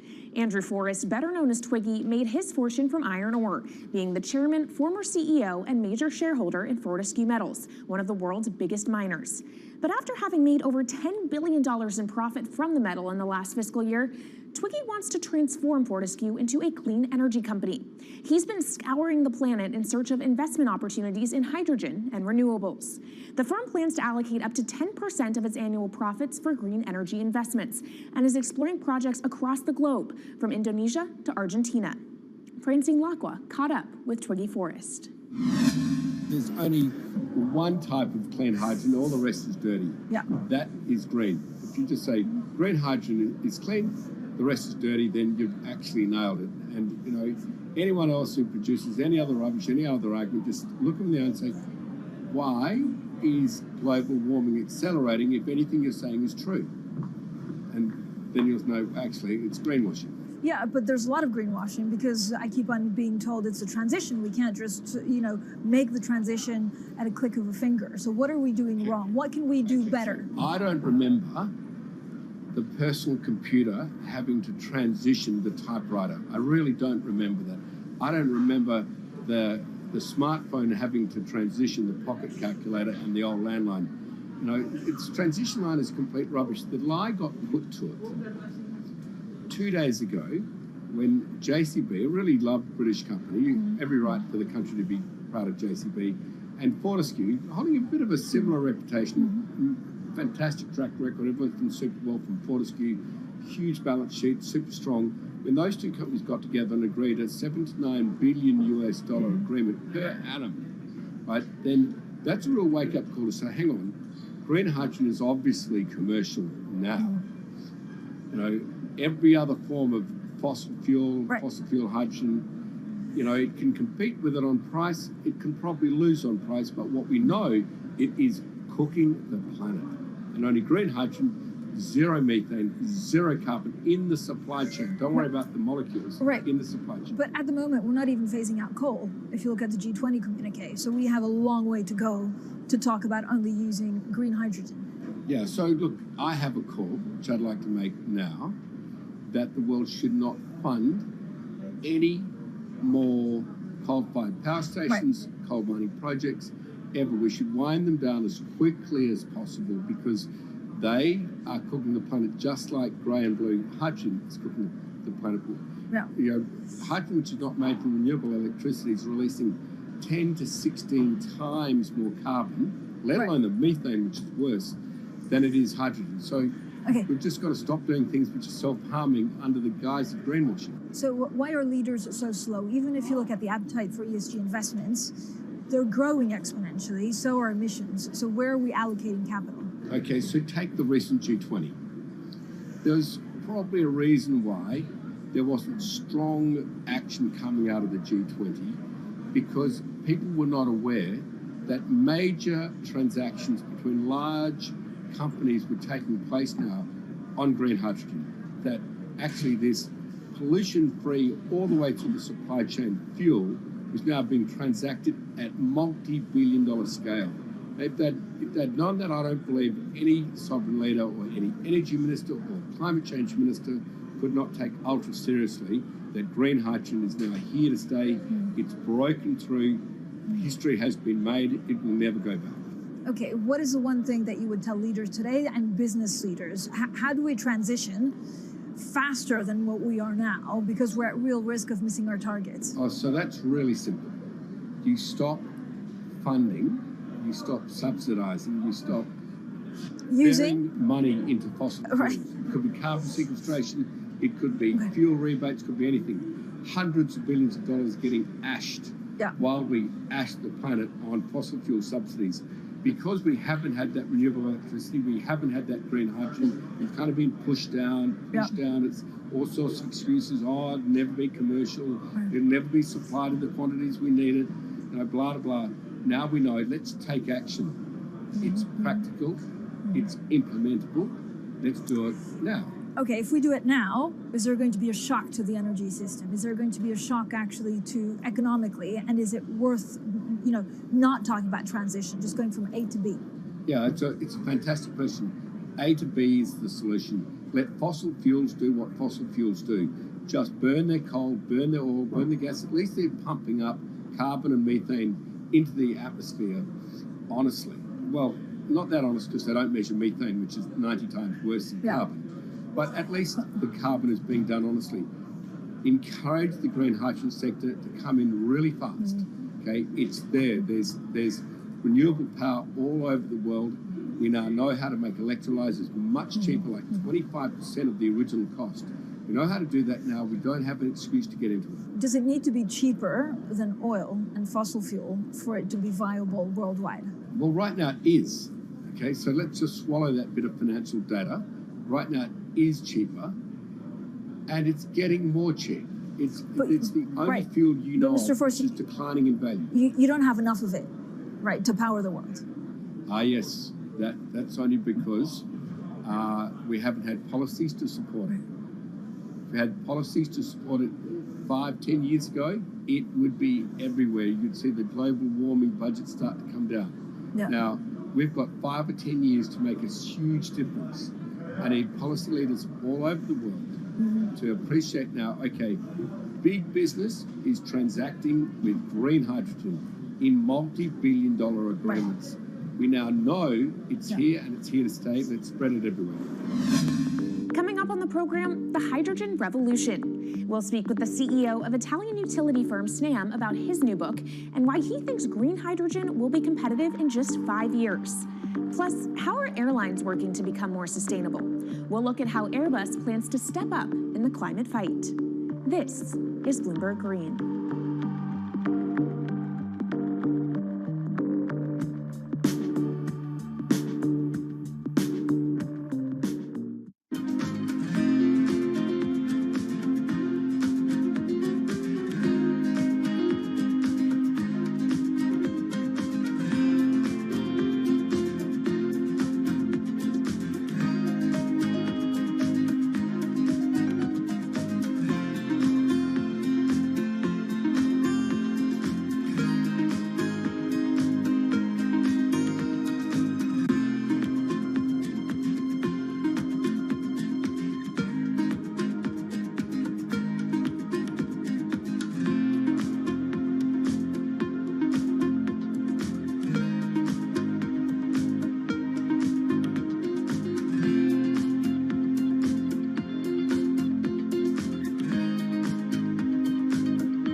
From Bloomberg's world headquarters in New York, I'm Kaylee Lines, and this is Bloomberg Green.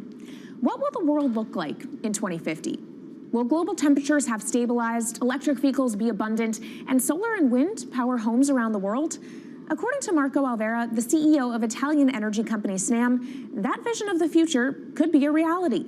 And he says that hydrogen will pave its way. As he tells it in his new book, The Hydrogen Revolution, Alvera's moment of reckoning came in November 2018 when he tasked the Snam Scenarios team with studying how Europe could reduce its CO2 emissions to zero by 2050. Looking through the results of the study, Alvera said he was struck by how much hydrogen was in Europe's energy mix by that year. Beyond the abundance of hydrogen, the SNAM model also predicted that it would be the cheapest form of decarbonized energy for many sectors, and that it could be cheaper than today's prices for oil, coal, and nuclear power. Our Maria Tadeo spoke with Alvera at COP26. It's happening all very fast. We see the cost of hydrogen coming down a lot. Hydrogen will play a big role in the energy mix. I don't know if it's going to be 15 or 25% of a fully decarbonized energy system, but it's going to be big. Costs are coming down, and people are waking up to the fact that it's the only way to decarbonize certain sectors, the so-called hard-to-abate sectors. And you say it's the only way and the costs are coming down. Where do you see prices moving? Because a lot of the reticence at times has to do with the pricing, that some argue, well, it's still not the cheapest option out of the market.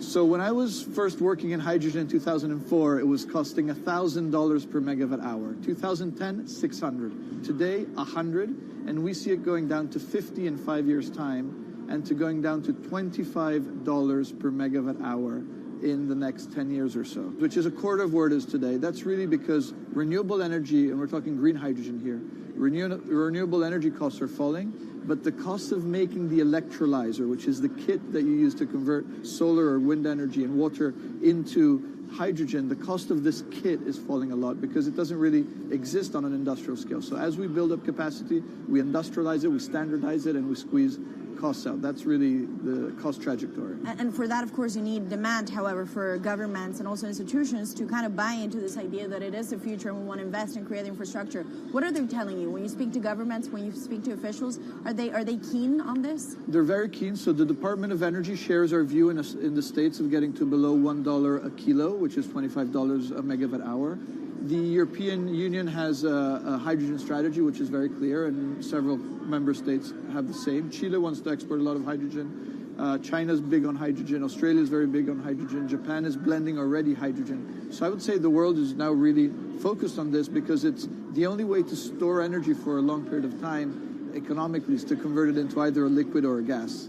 And of course, you talk about the price, but the other big component is the volume. You know, how big can you go? Where do you see that on a time scale? So wherever it's sunny or windy, you can produce very cheap hydrogen eventually.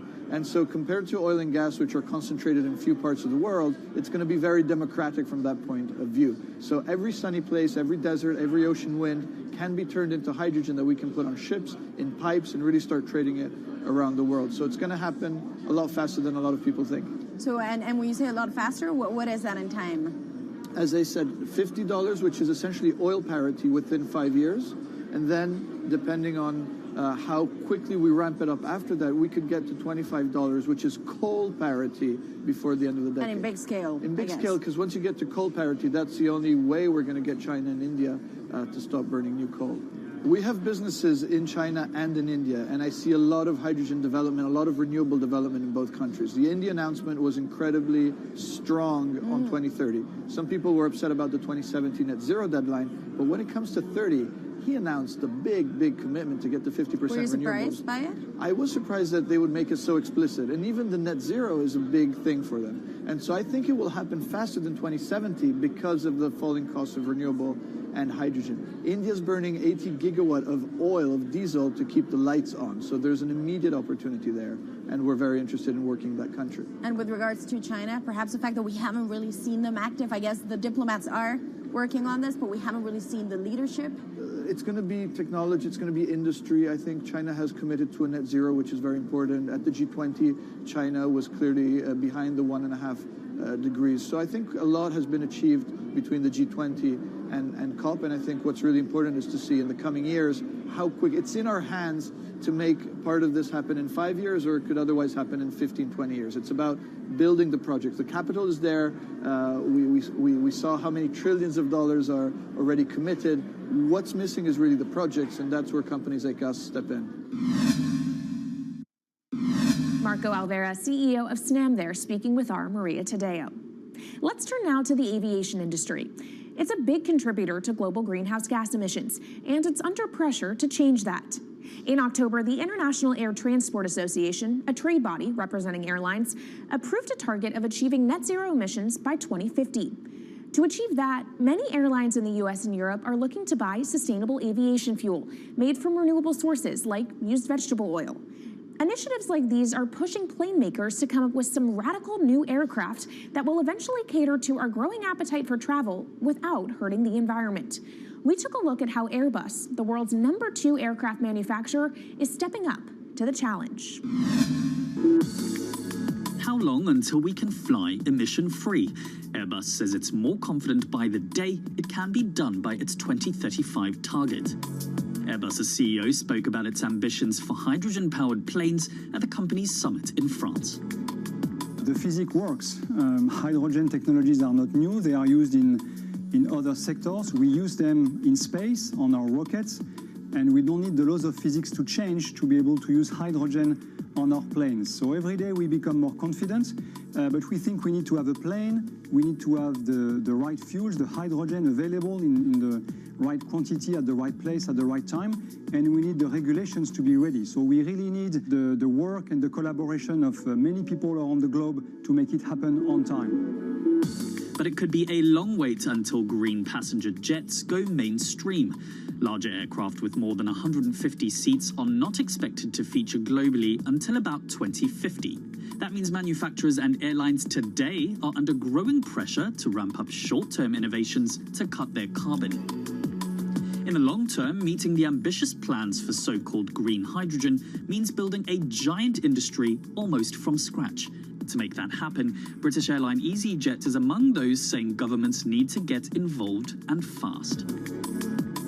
Aviation's emissions over the last 3 decades leading up to the pandemic grew by about 80% to over 1 gigaton, and that's projected to double by 2050. According to Bloomberg NEF, about half of the airlines with the largest global market share have set net zero targets by that same date, nearly 3 decades away. Coming up, from blue sky projects to the bottom line. We'll speak with our Bloomberg NEF expert Meredith Annex and dig into their models about how hydrogen fits into the future energy mix. This is Bloomberg Green.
From Bloomberg's world headquarters in New York, I'm Kaylee Lyons, and this is Bloomberg Green. Now let's bring in Meredith Annex, our Bloomberg NEF hydrogen specialist, to talk more about how hydrogen could change the energy landscape. So Meredith, what place do you think hydrogen is likely to have in the future energy mix globally? Hydrogen's this incredible solution for us as we look to decarbonize because it's a perfect solution in areas that are hard to electrify. So where we like to think about hydrogen playing a role, it's in things like heavy industry, especially where you need a feedstock as well as energy source. and in things like dispatchable power, long-haul transport, maybe even shipping and aviation. That sounds great that it can be used for such diverse industries. At the end of the day, though, how much is this going to cost? Well, that's the amazing thing about hydrogen, because depending on how you make it, it can actually see significant cost declines in the future. So when we're talking about clean hydrogen, we usually mean green hydrogen produced from renewable electricity. And in that case, your hydrogen is almost as cheap as the renewables that are used to make it. So if you're in a place with really good renewable resources, you'll be able to have cheaper hydrogen. But even in places with less good resources, we think that hydrogen can be cheaper than $1 per kilogram, which is the price of unabated hydrogen today, and around $8 per million BTUs for those who prefer to think in energy units. And that can be achieved anywhere in the world by 2050, we believe. All right, so let's talk about kind of the pros and cons list. I don't know where cost fits into that, but what are the advantages to hydrogen over other renewables, and then what are the drawbacks? Yeah, main advantage is the fact that hydrogen can serve roles that electrons struggle with. And that's things like seasonal storage, for instance, or just anything where you need storability, where electrons are harder to store, hydrogen is going to be easier. That also leads to a downside, though, because hydrogen is less energy dense than the usual things that we use for storable energy today, like coal or oil or natural gas. So you will need more volume of storage to handle the same amount of energy. Let's talk about the viability as well and how it may differ in different geographies. What is your view on that? Yeah, so for green hydrogen, again, from renewable electricity, really places with the best renewable resources, things like Latin America or the Middle East, even Southern Europe, have really, really good potential for producing hydrogen. And then when you're looking at blue hydrogen, which is produced from natural gas or coal with carbon capture and storage, we do see that becoming more expensive than green hydrogen in the future, especially as renewable electricity costs come down. But that can be a viable option in places like the US Gulf Coast or Russia, where you've got good geological storage for the carbon, as well as ample natural gas that's quite cheap.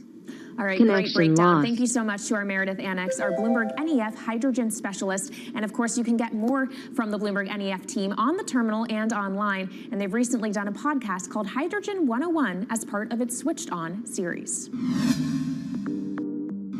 So from iron ore titans pivoting to cleaner energy to talk of a hydrogen revolution, that's it from this week's edition of Bloomberg Green. We'll be back next week with a deep dive into the state of electric vehicles. And you can keep the conversation going by following us on YouTube, Instagram, and Twitter @Climate.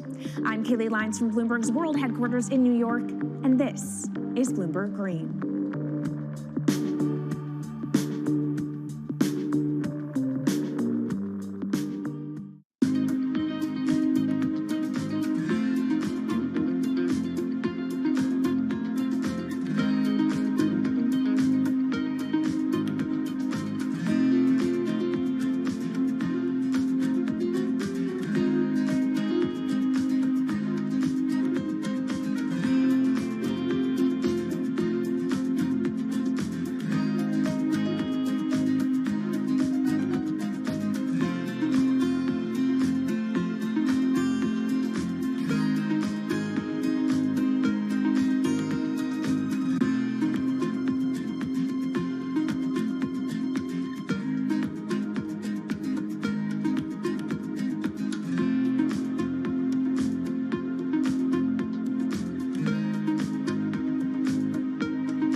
Markets, headlines, and breaking news 24 hours a day at Bloomberg.com, the Bloomberg Business app, and at Bloomberg Quick Take. This is a Bloomberg Business Flash. From Bloomberg World Headquarters, I'm Charlie Pellet. Both the Dow and the S&P are now negative on the day, giving up earlier gains. NASDAQ does remain higher. Stocks are now fluctuating as a surge in oil above $100 a barrel reignites inflation worries, overshadowing speculation that price pressures could be near a peak. Right now, we've got the S&P down 3, a drop of 0.1%. At the best level, we had the S&P up 1.3%, up 58 points. The Dow has given up a 360-point gain. Right now, the Dow is down 34, lower by 0.1%. NASDAQ holding on to a 9-point gain, up by just about 0.1%. 10-year yield 2.72% now. Spot gold up $16 the ounce to $19.69, up 0.8%. West Texas Intermediate crude rallying 6.5% to $100.43 a barrel. Wall Street's looking ahead to bank earnings tomorrow morning when we hear from J.P. Morgan Chase. Betsy Graysick is Global Head of Banks and Diversified Finance Research at Morgan Stanley. Well, it'll depend on who we're talking about. I do have to say I am in line the group. I'm basically equal weight. We were overweight in January, so we did bring down a recommendation on the group. And really it's a function of the headwinds and tailwinds that are really coming at them fast and furious. I would say there's a possibility for a relief rally in certain names if we get a positive surprise, particularly in trading. A drop in banks ahead of the start of the industry's earnings season tomorrow, weighing on the S&P. J.P. Morgan Chase is now trading lower by 1.1%. Among some of the other bank names, Citigroup will be reporting on Thursday, down by 0.3%. Wells Fargo also out on Thursday, lower now by 1.9%. Recapping, stocks have given up earlier gains, with the S&P down 4 now, a drop of 0.1%. And that's a Bloomberg Business Flash. This is Bloomberg Business Week. Insight from the reporters and editors who bring you America's most trusted business magazine, plus global business, finance, and tech news as it happens. Bloomberg Business Week with Carol Masser and Bloomberg Quick Take's Tim Stenovic on Bloomberg Radio. Live from the Bloomberg Interactive Brokers studio, we are streaming on YouTube. It is Tuesday, April 12th, 2022. Carol Masser along with Tim Stenovic. And Tim, front and center is that shooting in Brooklyn today. It's a fluid situation we continue to monitor. Also fluid, the markets, stocks pairing gains, oil spiking again, investors questioning if we are really at peak inflation. We're going to have more on the markets in just a moment, but back to that top story, the shooting today in Brooklyn. Let's bring in Bloomberg News senior reporter Laura Namia. She is on the scene in Brooklyn. Laura, good to have you here with us. Tell us what is the latest and give us a reset for those who potentially could be just joining in at this moment. Hi, thank you for having me. Also, I am not on the scene in Brooklyn. I am in Manhattan currently. Okay. But the latest is that we don't have much more information than we did about an hour ago when the NYPD held a press briefing to update everyone on the situation and what they are aware of so far. New York City Mayor Eric Adams is going to come out and talk to a local news station via video. He's currently in quarantine at Gracie Mansion because he was diagnosed with COVID this weekend. But NYPD officials are still looking for the suspect in this attack and haven't apprehended anyone. They are conducting a manhunt in South Brooklyn currently, but no suspect in custody. We know that police are seeking a black man with a green vest, Laura. I'm wondering if you've heard anything from officials about the safety of the subway as we speak. It's certainly a sentiment that I'm hearing from a lot of my fellow New Yorkers right now who could be at work and are debating whether or not that they actually feel safe taking the subway home today. The mayor said in a previous appearance and interview on CNN earlier today that the New York City subway system is safe. And indeed, transit has not been completely shut down. We saw earlier today delays on some of the major lines that run through Brooklyn and run through the station that was involved in the attack. But there's no indication at this moment that other subway service outside of the lines that were impacted is going to be shut down or slowed. But certainly, we don't know where this person is who attacked all of these people on a Brooklyn subway car. And it's reasonable for New Yorkers to be concerned about that. They don't know. This person could be anywhere. It's not just the subway cars. It could be he could be on the streets. And Laura, for those of us who remember 9/11 like it was yesterday, again, that authorities have ruled out that this was an incident of terrorism. Is that correct? They said that they are not investigating it as an act of terrorism currently, but they haven't ruled out the possibility that that could change, which is a fine distinction, but a distinction nonetheless. They don't know what the motive is yet. Right. As we said, it is fluid. Laura, we appreciate your reporting. Laura Namias, she is a Bloomberg News senior reporter, as she mentioned, in Manhattan and covering that shooting. In the meantime, our big business and market story is today's U.S. CPI print and that market reaction. Let's set the Business Week agenda.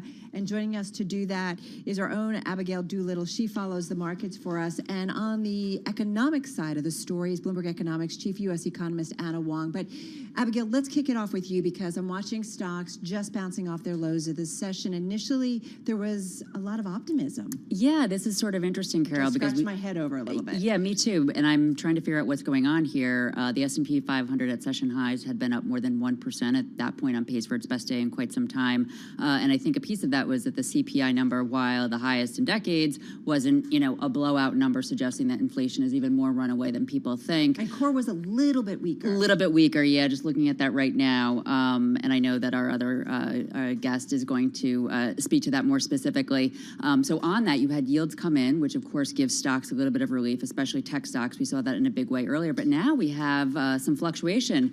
The S&P 500 had just a moment ago been lower. Now it's fractionally higher. I don't know if it's because oil is up so much. Oil is up 6.7%, so that could be an inflationary pressure. But something else that I'm looking at, volume today very weak. At the open, near the open, when stocks were so much higher, it was basically 10% below the 20-day moving average. So there was never a ton of enthusiasm behind that buying. So maybe that's why weaker hands have given way. And Wong, come on in here. We're talking 8.5% CPI year over year. Estimates were at 8.4, excluding food and energy, 6.5. Survey said 6.6, so that came in a little lighter than expected.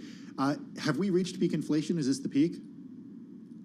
Yeah, we certainly think that it would be the peak, assuming that the war on Ukraine does not escalate or Western countries ramp up the sanctions, perhaps shutting off gas and oil. So the assumption that the war does not escalate is very important for the thesis of inflation peaking in March. What about the components in here? There are things, that we look at, whether it's, gasoline prices, from what I understand, were up, I think, more than 18% in March. They have been on a tear. Used cars came down. What within, as we dig deeper into that report, what did we see? Do we see some signs that have been inflationary pressures easing? Yeah, so Bloomberg Economics actually going into this release thought that goods prices will be declining, and this is exactly what we saw here with core goods prices contracting 0.4%. This is the first time it contracted in an entire year, and we expect this trend of goods prices moderating in the next couple of months still, because I think some of the declines have not entirely showed up in this report yet. You still have declines in furnishings and all that is coming, and that's because that fundamentally demand is softening in the economy, and you could see it in freight prices. Freight is what carries goods to household, and that has been dropping a lot, and it is expected to drop a lot in April. Got it. Which is the signal of slowing demand. We got to leave it there. Anna Wong, Chief U.S. Economist at Bloomberg Economics, and our thanks to Abigail Doolittle, Markets Reporter at Bloomberg News. Let's go to Washington, D.C. now for a check of the latest world and national news. For that, we turn to Nancy Lyons. Hey, Nance. Thanks, Tim. Federal investigators are on the scene of a morning shooting at a subway station in Brooklyn, New York. At least 16 people were injured captured, several undetonated devices were discovered. New York City Police Commissioner Keyshawn Sewell says the suspect detonated a smoke canister while inside a train, and when the smoke filled the car, he opened fire, hitting 10 people with gunshots, critically injuring 5. Sewell says the suspect remains at large. He is being reported as a male black, approximately 5 feet 5 inches tall with a heavy build. He was wearing a green construction type vest and a hooded sweatshirt. The color is gray. Commissioner Sewell says it is not being investigated as an act of terrorism at this time. New York's Lieutenant Governor Brian Benjamin has been indicted on federal bribery charges for allegedly funneling illicit donations to his failed campaign for city controller. During a court appearance today in federal court, Benjamin pleaded not guilty to the charges. Russian President Vladimir Putin was in Russia's Far East today, saying he believes the conflict with the West is inevitable. Putin was with Belarusian President Alexander Lukashenko, calling Ukraine's troops neo-Nazi forces, saying that Russia's military action in Ukraine was unavoidable and that Russia, quote, didn't have a choice. Putin also hit back at sanctions, saying that Russia is too big to be isolated from the rest of the world. This as Ukraine expects Russia to widen its offensive in the east of the country this week in a push that the U.S. warns will enter a very bloody phase. In Washington, I'm Amy Morris, Bloomberg Radio. Global news 24 hours a day, on air and on Bloomberg Quick Take, powered by more than 2,700 journalists and analysts in more than 120 countries. I'm Nancy Lyons. This is Bloomberg.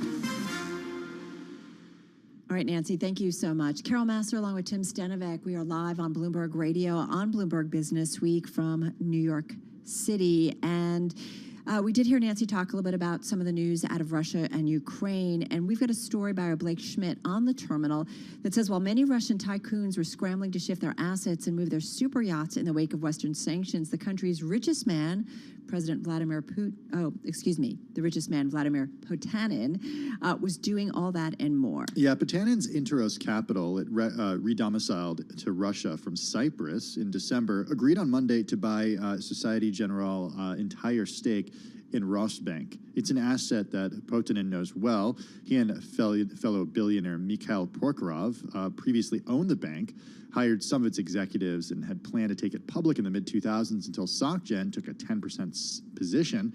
Within a few years, the Paris-based lender controlled the entity. Prokhorov has no longer a shareholder, and Potanin cashed out his remaining stake. So it's interesting to watch with these very wealthy individuals, right, the oligarchs, what they've been doing in terms of assets and holdings and maneuvers, and it's certainly something we've been tracking and also try to get an understanding of the sanctions specifically among these and against these individuals, the type of pressure that's being put on them. Meanwhile, taking a step back and thinking on a bigger picture about the war in Ukraine, another story from our Bloomberg News team crossing earlier in the day. We heard Nancy talk a little bit about this.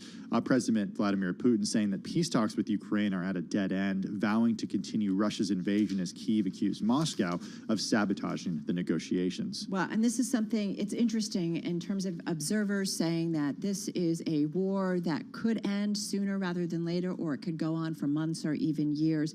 There's been no word of progress for days in video-linked peace talks after Ukraine accused Russian troops of carrying out war crimes, including killing unarmed civilians in Bucha and other towns in the north. Western leaders have called for international investigations of those deaths. So certainly something that we are keeping an eye on. All right, folks, a lot we are keeping an eye on this Tuesday. You are listening to Bloomberg Business Week, and this is Bloomberg Radio.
markets, headlines, and breaking news 24 hours a day at Bloomberg.com, the Bloomberg Business app, and at Bloomberg Quick Take. This is a Bloomberg Business Flash.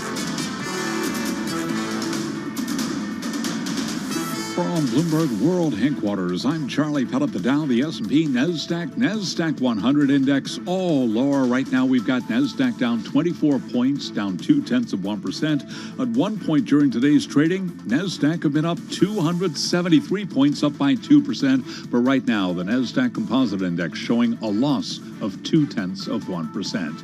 The NASDAQ 100 index down 0.24%. Stocks now lower across the board, giving up those earlier gains. S&P down 10, a drop right now of 0.2%. The Dow down 68, down 0.2%. At one point, the Dow had been up 361 points. Stocks lower. A surge in oil above $100 a barrel is reigniting inflation worries, overshadowing speculation that price pressures could be near a peak. 10-year yield 2.72%. Spot gold up 0.8%, $19.68 the ounce, while West Texas Intermediate crude surging 7%, $100.88 a barrel. CarMax shares lower after its fourth quarter used vehicle sales missed analyst estimates, with soaring prices and anxiety over the economy keeping some customers away.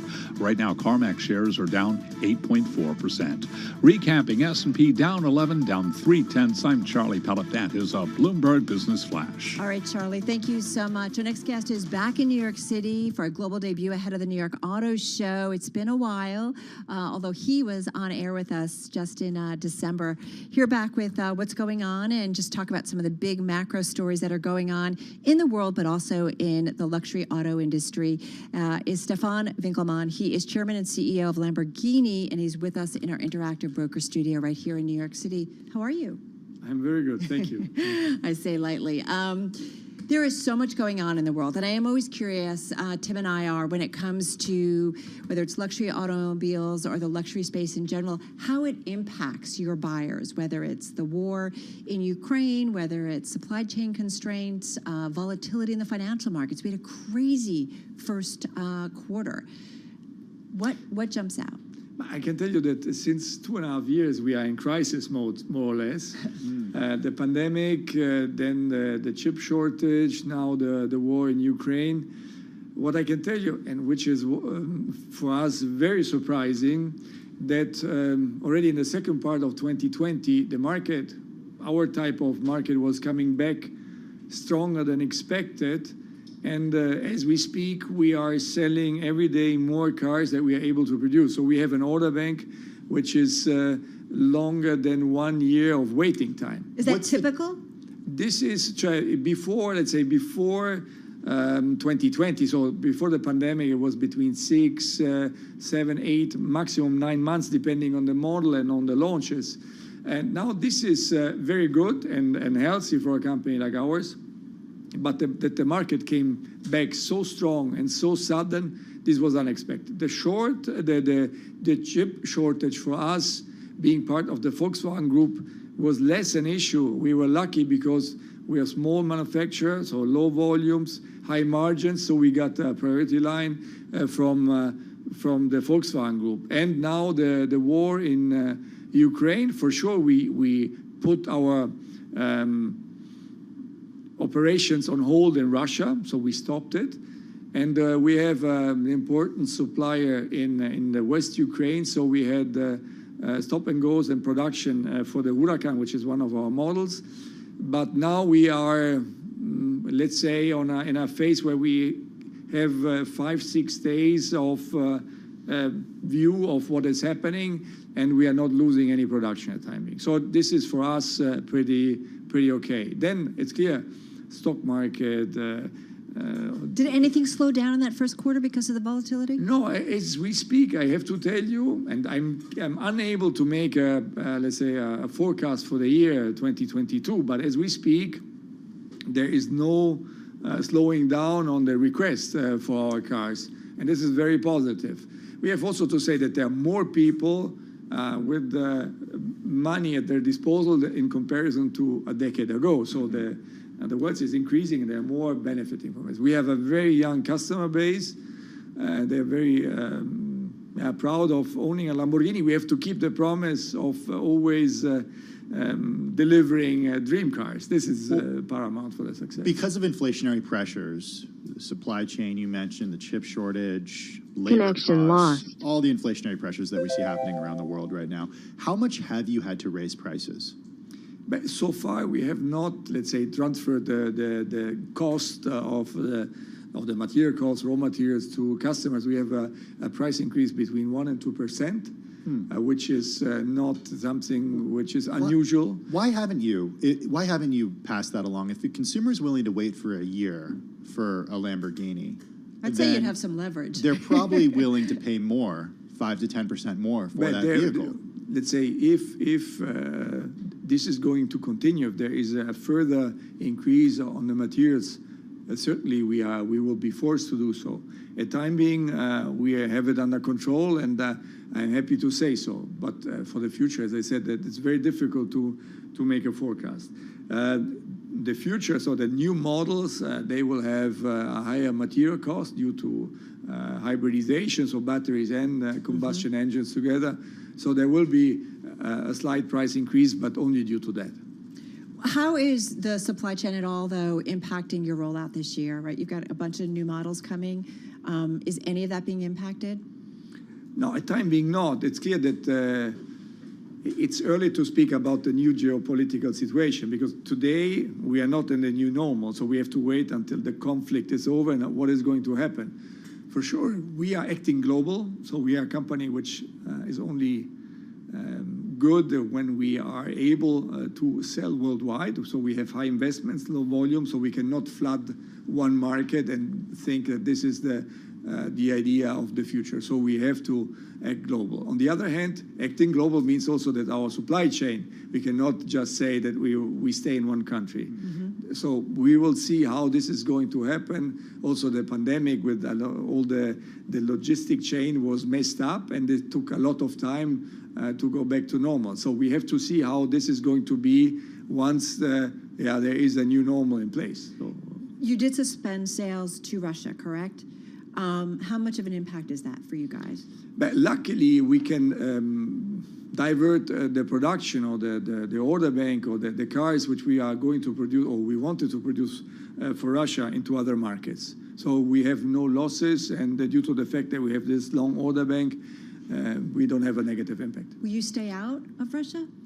We will see after the war. As I said, it's very difficult now to make a forecast about what the geopolitical situation is going to be. The longer the war lasts, the more difficult it will be to go back. No, I'm sure about that. We know some incredibly wealthy oligarchs in Russia have had sanctions imposed on them, not by just the United States, but the UK and the European Union as well.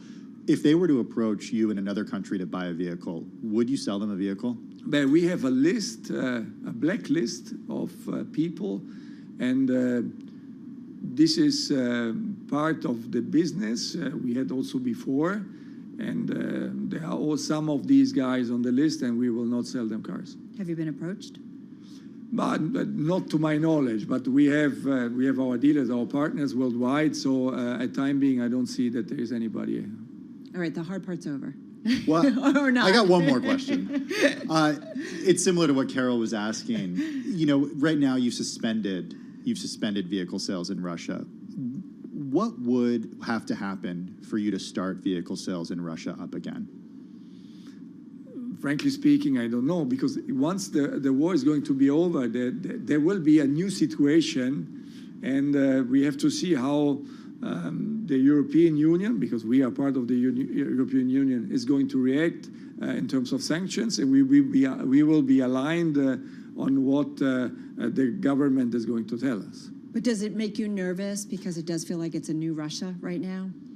So but this was something which nobody was expecting, no? And or at least very few people were expecting, and I think that this is something which in the 21st century is something which should not happen. Therefore, we will see. But okay, it's a pity. It's a pity, also for the Russian customers, in my opinion. Yeah, absolutely. And Russian citizens and certainly the Ukrainian citizens. Hey, okay, hard part over. So tell us why you're in New York. We do have the New York Auto Show. You guys have a global debut. Tell us what's coming up. Yes, on Friday there will be the view of the new version of a Huracan. It's called Huracan Technica. It's a perfect bridge between, let's say, the two extremes we have, the Evo, which is a rear-wheel drive car, and the STO, which is the closest to a race car we have done on the Huracan. So this is a perfect mix of driving pleasure, lifestyle. It's a road car, right? It's a road car, which is very easy and very good also to drive on the racetrack. So it's a car which has a new front, a new rear, has rear-wheel steering, has more downforce, less drag, more horsepower. So it's a car which is very easy and fun to drive. Who's this for? 640 horsepower. Me, you mentioned rear-wheel steering. I've never driven a car with rear-wheel steering. The super sports cars, yes, about acceleration, longitudinal performance.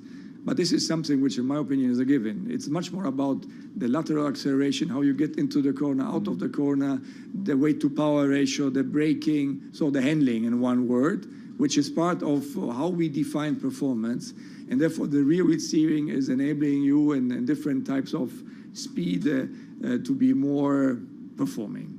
The reaction time is less. Well, Lamborghini, it goes hand in hand in terms of design, innovation, speed, performance. How is it your customer in particular, what is it they increasingly want? Especially as the auto industry, whether it's through EVs and so on and so forth, it is changing. So they want to buy into a brand which is including, so there's something which they want to be part of. They're loyal, right? They're loyal. So one is the brand, so events in very easy words. It's about sustainability more and more. It's about digitalization. These are the main things which people look into, and due to the fact that our customer base is becoming younger and younger, we are forecasting that by 2025 we will have 70% of our customers younger than 40. Wow. In Russia, in China, for example, we already have an average age of 35, so we have very young customers. I just want to know, did Matt Miller give you a hard time about it? Camping EV, you got to hear the roar of the engine. Did he do it? No, yeah, somehow he was asking, but I convinced him that this could be still a good time for us. You are such a good sport, and we wish you well, and good luck with the launch. Stefan Winkelmann, he, of course, is chairman and CEO of Lamborghini, and we are delighted to have had him here in our studio on this Tuesday. Thanks so much, Stefan. Let's get to Charlie Pellet for an update on the market. 90 minutes to go, Charlie, until the close. Yeah, indeed, and stocks driving lower right now with the Dow, the S&P, NASDAQ, all declining. We've got the S&P down 13 now, down by 0.3%. At one point, the S&P had been up by 1.3%, so a big reversal today. The Dow now down 67 points, down 0.2%. The Dow had been up 361. NASDAQ on the minus side as well. Lows of the day right now. NASDAQ Composite Index down 50, a drop of 0.4%. 10-year yield 2.70%. Spot gold up 0.8%, 19.68 the ounce. While West Texas Intermediate crude oil advancing 6.7%, $100.64 a barrel. Stocks are retreating as a surge in oil above $100 reignites inflation worries, overshadowing speculation that price pressures could be near a peak. Consumer prices rose in March by the most since late 1981, bolstering expectations of the Fed will raise interest rates by 0.5 point next month. Labor Department data show the consumer price index increased 8.5% from a year earlier. Reaction to this morning's inflation data from Jared Bernstein, a member of the White House Council of Economic Advisors. 1.2% is the monthly rate, which helps us get a bit more granular insight into what's going on month to month.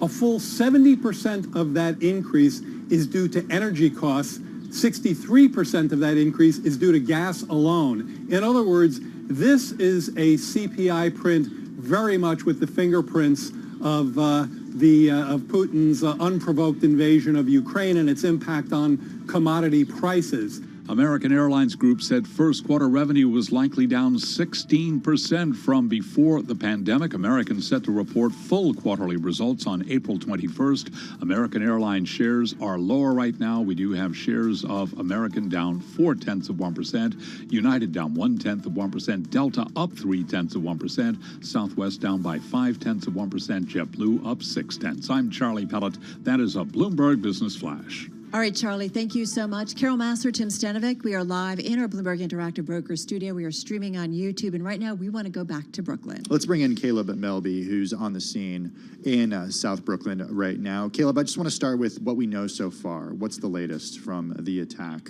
in South Brooklyn? Yes, so at a news conference earlier, we got a new count. 16 injured, 10 shot, six remaining, of course, being other injuries. On the scene here, it has the police and FDNY presence has decreased substantially over the last few hours. I was just up at the 72nd Precinct office where officers are getting some much-deserved snacks out here on a sunny day after all the work that's unfolded here, and traffic is starting up again here along 4th Avenue, which is where the DNR runs along between 36th and 25th Street. So that's the latest. What about the suspect, believed to be a short, heavyset black man wearing a green construction-type vest? What do we know about the progress to find this individual? I have, at least from over here, very little progress to report on that. There have been groups of officers patrolling the neighborhood, expanding outward over the blocks in the surrounding radius in an attempt to look. There have been reports of them approaching residential buildings and commercial buildings for their security footage in an attempt to learn more. But that's all we got for now. Hey, Caleb, one more question here. We heard early in the day that there were concerns about explosive devices in areas. Yeah. What's the latest from the NYPD when it comes to those? Yeah, so during the press conference, they said riders on the New York City subway system do not need to be worried about explosive devices, and it seems that earlier reports of explosive devices, which came out basically in a breaking news capacity, were overblown. It sounds like the assailant lit some sort of smoking device that filled the car preceding the shooting. But they really downplayed the idea of explosives during the press conference earlier today. All right, we're going to leave it on that note. Caleb Melby of Bloomberg News, of course, on site there in Brooklyn with the latest on that shooting. Let's now go to Liana Baker. We've talked a lot in the past, week, Carol, about what exactly Twitter is going to look like under Elon Musk. Who knows? But now it's not necessarily under Elon Musk. He is the largest individual shareholder with more than 9% stake in the company. But what could he do to Twitter? Exactly. And so that's what our deals team looked at specifically. Let's get that story from Bloomberg News deal team reporter and leader, Liana Baker. She joins us via Zoom in New York City. Liana, good to have you here with us. Day doesn't go by without some kind of reporting on what Elon is up to, especially when it comes to Twitter. So tell us what you guys set out to do and what you thought about it in terms of what a Twitter takeover, how it might work. Sure. So usually my team is trying to find out about takeovers that we know are going to happen. This was sort of a theoretical exercise to understand if Elon Musk wanted to buy Twitter, how would he do it? So there's a few ways. One way is that he could keep acquiring shares of the company. You mentioned that he's already the largest individual shareholder. So why could he not, buy even bigger chunks of the company? One thing we looked at is that that's a possibility, but Twitter could always put in a poison pill to prevent Musk or any shareholder from getting an even bigger stake. That's so old school, right? That is so old school, it feels. It's true, but poison pills are still used a lot when there is a big shareholder trying to kind of get control of a company by acquiring shares in the open market. Twitter, we've heard, hasn't done one yet, but it's something they're, monitoring to see if they might need to pull that maneuver. Another way that Musk could try to buy the company is doing a tender offer. This seems sort of unlikely, but what this would mean is that he would put out a statement saying, if any shareholders of Twitter want to sell to me at this price, please go ahead. This would also be pretty hard for Musk because you have to get a certain amount of shareholders on board, usually more than 50%. Another thing he could do is what he tried to do a few years ago with the funding secured story, Tesla take private that never happened. He could go the regular route of working with investment bankers and trying to get Twitter to the negotiating table to sell. That's something I want to talk to you about, Liana, because we had Mandeep Singh in here a week ago Monday, and this was before we even found out that he would be offered a board seat and then rejecting that board seat. And he mentioned Silver Lake as a potential partner that could team up potentially with Elon Musk to actually make a play for the company. How would that work? Silver Lake already put in $1 billion into Twitter, and they have a board seat. Their co-CEO, Egon Durbin, sits on the board. Silver Lake also has a history with Musk. They were one of the names that Musk had spoken to about the potential Tesla take private that never happened in 2018. That said, it would be pretty tough for them to maybe partner with Musk because Silver Lake is now associated with the board, and Musk rejected the board seat. So we don't know if there's any tension there. I'd only be speculating. But certainly that is a private equity partner that believes in Twitter. So it's something to think about. But besides Silver Lake, there's so many private equity firms out there that are always looking at opportunities. So we're trying to keep an open mind. Hey, just got 30 seconds. So there's, like, when all is said and done, there's just a chance he just sells it all and walks away, right? Just quickly? That seems like a really good option for him. Personally, I just think Musk might be too busy to be pulling off a huge M&A deal. Acquiring Twitter would still take a lot of time and focus, and he has so many other projects and public companies he's involved in. So, but if he were to sell his stake, he'd probably need to work with an investment bank. It's such a big stake. He'd have to sell it in a block trade. So we're looking at all these options. Yeah, and he's still got to work out that human robot. So, that might just take up too much of his time. Hey, what about self-driving robo-taxis? Or there's the boring hole that we need in all of our major cities. And the Neuralink. How long can we go just naming other things that Elon Musk is working on? Oh, my God. Liana Baker, thank you so much. Deals team leader at Bloomberg News via Zoom in New York City. Let's get to Washington, D.C. now for a check of the latest world and national news with Nancy Lyons. Hey, Nance. Thanks, Tim. Police in New York City are on the hunt for a suspect who set off a smoke grenade and then started shooting people on a subway train traveling through Brooklyn. Officials say at least 16 people were injured, including 10 who were shot. 5 of them are in critical condition.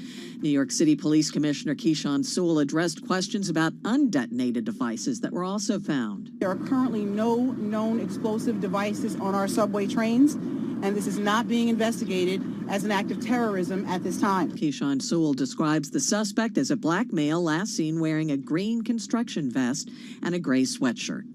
The inflation rate is at its highest rate in years, rising 8.5% from March of 2021.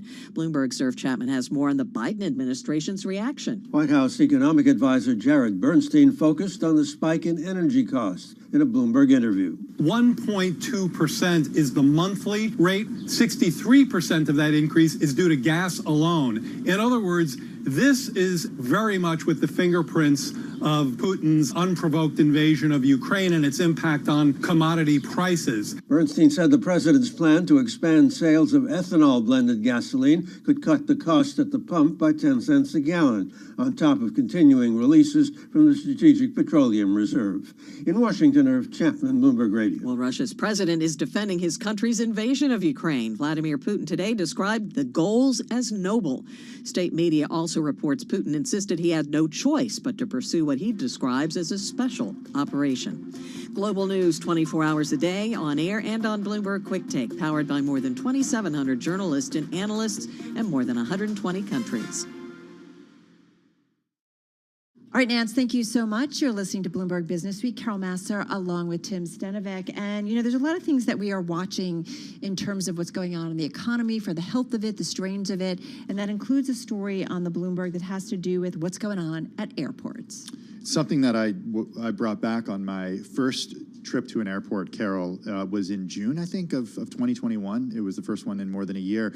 And I remember telling you, this was before we were talking a lot about the labor shortage and inflation, was how you had to wait in line for every single thing and how difficult it was to actually Connection lost. At an airport. This was at Chicago O'Hare. Well, and I realized it in one of our recent trips, or one of the recent trips I took. That the only places we go together. For anyone listening, we do. But I know that things have become more automated. I'm used to doing a lot. I actually like checking in on my own. I like going to little kiosks and stuff. But it's amazing that even when you're flying, and we have a great company, and they're good about, we get to fly business and so on and so forth, that I am increasingly doing it all there too. It's like in terms of your baggage and dropping and ticketing it, and it's increasing. Yeah, it's hard to find human beings in some cases. Understaffed airports and airlines from Australia to Europe are struggling to cope with a fresh rush of travelers, with long queues and flight disruptions expected to persist as the busy Easter weekend approaches. This among the most read on the Bloomberg terminal from our colleague Angus Whitley. Check this out. Passengers checking in at Sydney Airport this week have waited for hours in queues snaking outside terminals. Staff absences are running as high as 50% at Qantas Airways, while the airport's workforce is little more than half its normal size. The UK has also been hit by disruptions and flight cancellations. I've heard this about people flying, that it's like cancellation after cancellation after cancellation. Well, I told you I bought some tickets for Memorial Day weekend. You mortgaged that apartment? They were so expensive. We got some data this morning from the Bureau of Labor Statistics. Month over month, airline fares have gone up 10.7%. Year over year, Carol, 23.6%. Well, and this is interesting, and certainly adding to those inflation numbers, and certainly something that, unless some of these supply chain constraints in services and other, get reduced, we're going to continue to see high prices.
news, headlines, and breaking news 24 hours a day at Bloomberg.com, the Bloomberg Business app, and at Bloomberg Quick Take. This is a Bloomberg Business Flash.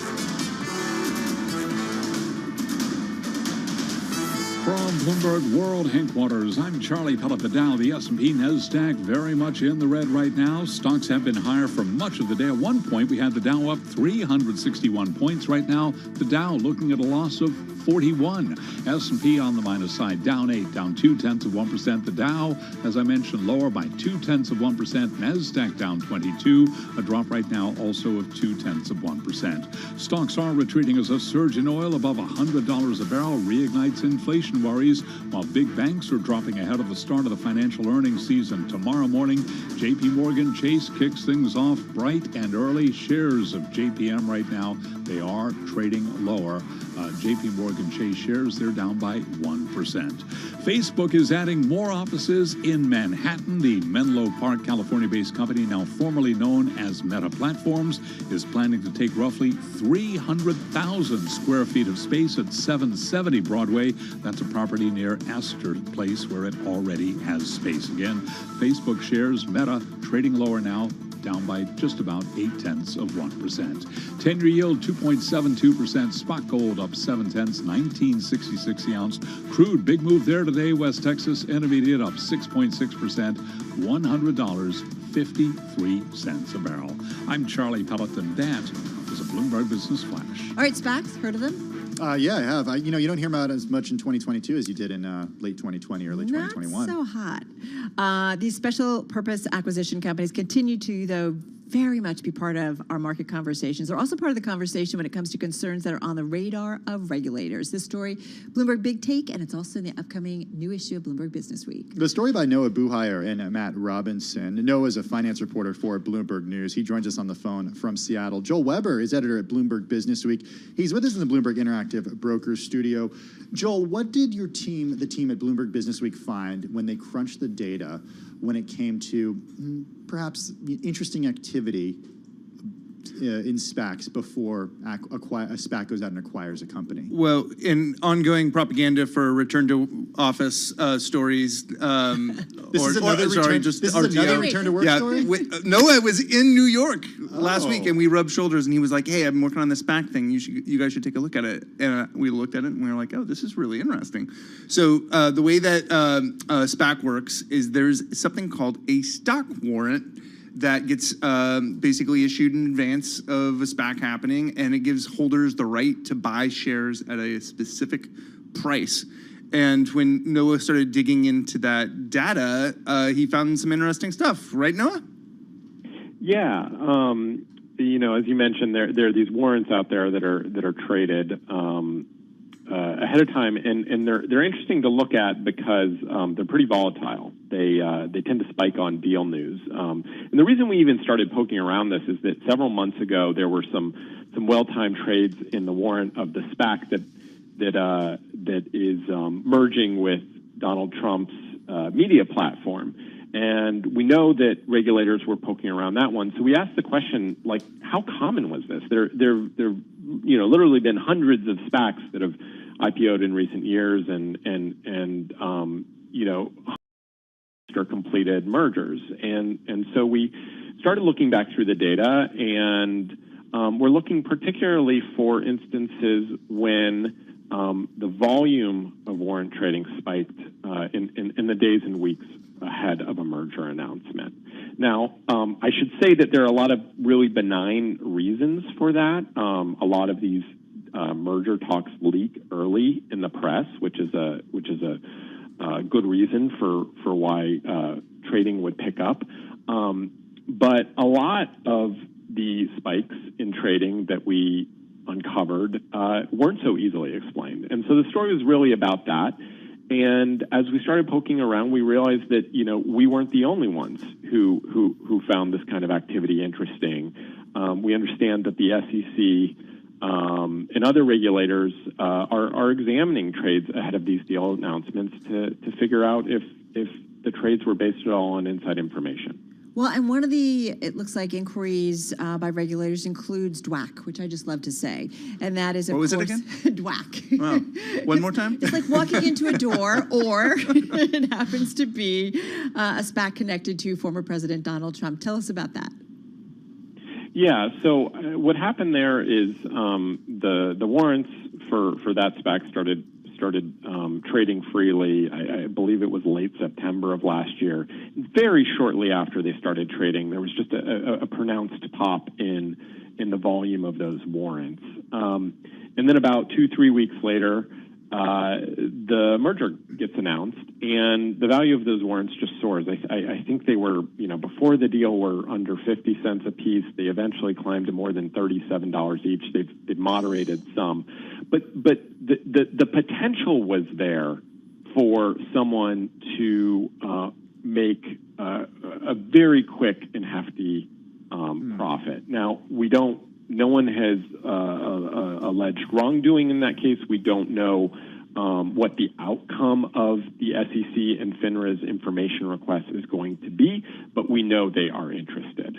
What about when it comes to Vecto IQ Acquisition Corporation's purchase of the EV maker Nikola? Because that shows how quickly, as you write, investors can profit. Yeah, look, that's an example we call out in the story. And what we found there is that there was a pickup in warrant trading about 2 weeks prior to that merger getting announced, and the warrants quickly went from under $1 to more than $4. They later, as the deal got closer to completion, rose significantly higher. And so, really, the question here, what all of this raises is, how leaky were these deals, and were people who were involved in them doing enough to safeguard the material non-public information? Insider trading cases are extremely hard for regulators to prove, but the data is suggestive of a potential for people to be trading on inside information. And one of the bits of reporting that I thought was interesting is you spoke to a professor at New York University School of Law who's written a ton about SPACs, Michael Ulrich. What did he have to say? Because there's the law firm component who's working on SPACs, but obviously lawyers are going to be a key part of this, but not every law firm is top tier, right? Yeah, I mean, SPACs historically were a bit of a backwater in the financial world. So the companies that were big in this at the outset were not your most well-known firms. That professor said a lot of these law firms were taking this business on sort of they were turning through a lot of these deals, and the question is whether folks didn't dot the I's and cross the T's, and there's a lot bigger firms that deal with M&A more frequently probably have more controls and rules around how information gets shared, and his point was really just this is a world that didn't attract the most top flight law firms. So maybe there was a potential that things weren't done right. Hey, Noah, just in the last 30 seconds that we have with you, is 2021, was 2020 and 2021, was that the peak when it comes to SPACs, at least in this cycle, or are they kind of a thing for the rearview mirror right now? Yeah, I'm glad you raised that. So, look, yes, there was a burst of this in 2020 and 2021. As time went on, you see in the data less of a pop when these deals get announced. Mm-hmm. So to the extent this was happening, I think it was something that may have happened a while ago, and but it takes a while for regulators to dig into this stuff. Remember that cover that we did, the SPACs go splat? There you go. There you go. DWAC, that's all I'm going to say. Joel Weber, editor of Business Week, and Noah Buhire, finance reporter at Bloomberg News. Check out the story. This is Bloomberg.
Countdown to the Close, Bloomberg's comprehensive cross-platform coverage ahead of the U.S. market close starts right now.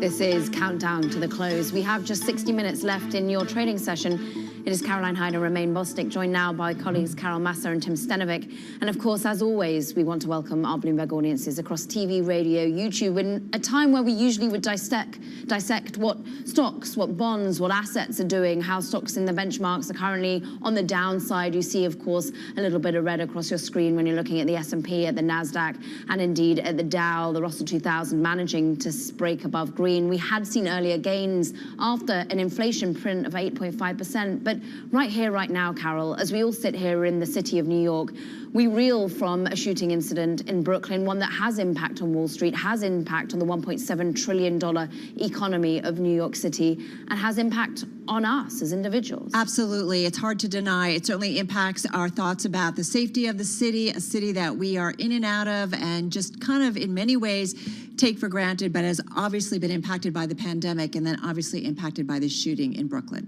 Let's get to Brooklyn. Let's get to Sunset Park, where the incident occurred at about 8:30 a.m. this morning. Amid the commute, Kriti Gupta is on the ground in Brooklyn right now. Talk to us about this borough so important to the greater New York City and what is happening on the ground, Kriti. Yeah, well, some new developments, Caroline, in terms of what is actually being recovered from the crime scene. Multiple sources reporting here that not only was the gun recovered, which we did report earlier, but also you are seeing other things as well. Let me read out a list, if you don't mind. High-capacity magazines is at the top of the list. A high-capacity magazine, for those not familiar, just means that it's a gun that actually, or what goes into a gun, that's able to hold more rounds than usual. So you can actually see that this was a very planned attack. Gunpowder, fireworks were also found in the subway station. That, of course, is an addition to the gun, like I formerly mentioned. Other reports also say that the gun had been jammed and therefore was ditched at the subway station. That seems to be what we might likely hear from the commissioner later when he does address simply the developments that have come about from this investigation. But so far, sources say that's what's been recovered from the crime scene. Kriti, as we've been saying over and over, this is a fluid situation. You've obviously been covering it. I think the one thing top of mind for we New Yorkers, especially who use this mass transportation, is what's going on with the shooter. What do we know about the investigation into the shooter who is still at large? Well, the hunt is still ongoing, and that's really where they've brought in lots of help. It's not just the NYPD that is looking for him. It's also the FBI. You have seen several members of the counterterrorism force actually spotted here on location in Brooklyn earlier. Now it looks like they have left. And around this area in particular, they're already looking to open up traffic, open up the subway, hopefully by the end of the day as well. So you can really see that the shoot, or I should say the hunt for the shooter, isn't necessarily in this area. They are still knocking on doors, looking at surveillance footage. And you did actually hear Mayor Eric Adams, I believe in a radio interview, say that the surveillance around the subway had actually malfunctioned as well. So there's still a lot of questions about what leads actually exist when it comes to finding him. Kriti, what about when it comes to schools in the area? Earlier in the day, we learned that schools just around the site have been sheltering in, and students were there. What do parents need to know about what's going on with students in schools in the area? Well, Tim, it's officially the end of the school day when it comes to Brooklyn. They have been sheltering in place since 8:24 when the fire department was actually called to the subway, and smoke that was coming out of the subway car. And since then, you have had a lot of students peeking outside the windows, teachers as well. But now, as of 3 minutes ago, you do actually see school out of session. That being said, parents have been allowed to come into the schools, pick up their children, of course, given the hesitancy of the situation around the area. Few have chosen to do that. You've also seen the school area get kind of blocked off from media and from police officers as well, as you start to see school buses come in, pick up the students, and slowly take them out. All after school activities have also been canceled, and it's still to be decided whether or not school is going to be in session tomorrow. Yeah, and guys, you know, it's interesting, you know, we talk about this incident, and of course, an incident that's still fluid, of course, with the shooter at large, but we talk about sort of a time period where we had started to see an uptick in tourism in this city. We had obviously seen a lot of folks being called back to the office, so now getting back onto that mass transit, a mass transit system that we know had been under pressure from a drop in ridership, from an increase in crime, not just on the subways themselves, but there's been several incidents, of course, with people being assaulted on the platforms, including same Asian people have been targeted specifically because they were of Asian descent here. So there was a lot of jitterness out there, a lot of sort of uneasiness about going back down into those tunnels and getting on these subways. And you wonder how an incident like this and all of the coverage around it could potentially affect behavior going forward. Yeah. I really think that to a certain degree, we've got to remember what a multicultural society New York City is, but notably that Sunset Park is as well. It has got a thriving Chinese community in particular that has phenomenal restaurants that are easily accessible. It's an area that has seen investment. We see industry cities. It's known, an area where you can go and grab, culture on the weekend, great art that's shown, artists that perform, and indeed great coffee if you should want it. This is an area that is residential, and we're worried about the children. But notably, Kriti, it is an area that it is not adverse, and this is a one-off. We've got to say this is an order of magnitude different from what we are usually talking about when we discuss crime here in New York City. Yes, crime is still a lot lower than it was a couple of decades ago, but it is something that Mayor Eric Adams has to address. Yeah, and this is something that's really come up during the pandemic as well, given simply the lockdown orders that we've had to deal with, especially in most of 2020. The assumption here was simply, given the work from home, given the resistancy or hesitancy, as you say, to commute into the city, there would be perhaps a downtick in crime. And yet you have actually seen crime come back. And that's one of the big issues here, especially when you really talk about the point you just made, Caroline, the idea of how willing are people going to be to start commuting, especially when it comes to these Brooklyn areas, at a time when already people are starting to see remote work is very much possible. They don't necessarily have to get up and actually commute, say, an hour into the city in peak rush hour, especially when these dangers come about. So we'll see really whether commuter traffic, which has been actually encouraged by Mayor Eric Adams, continues to thrive, or actually maybe perhaps sees a little bit of a setback. Kriti, before we go, 16 injured, 10 with gunshot wounds. What do we know about the victims? Well, so far, of those 10, 5 are in critical condition, and that's really all we know. We don't know necessarily what their status is. We also do that of those that were not shot. Some of the other injuries include shrapnel. It includes smoke inhalation. It also includes some mental trauma. There was apparently a case of someone just in sheer panic and therefore rushed to the hospital for that as well. And of course, that is a certain trauma, a certain fear that I think a lot of New Yorkers really care about and are really thinking front of mind as we talk about the commuting that's probably likely to take place and really ramp up in the next couple of hours as people head home. All right, our Kriti Gupta doing double coverage and time for us. Of course, typically covers the markets, but covering that shooting in Brooklyn. Kriti Gupta there in Brooklyn. All right, we're going to be back in less than an hour's time. We're obviously staying top of mind and the latest on this evolving story. We'll also, of course, be taking you to the closing bell with Beyond the Bell. That's coming your way at 4 p.m. Wall Street time. You're listening and watching Bloomberg.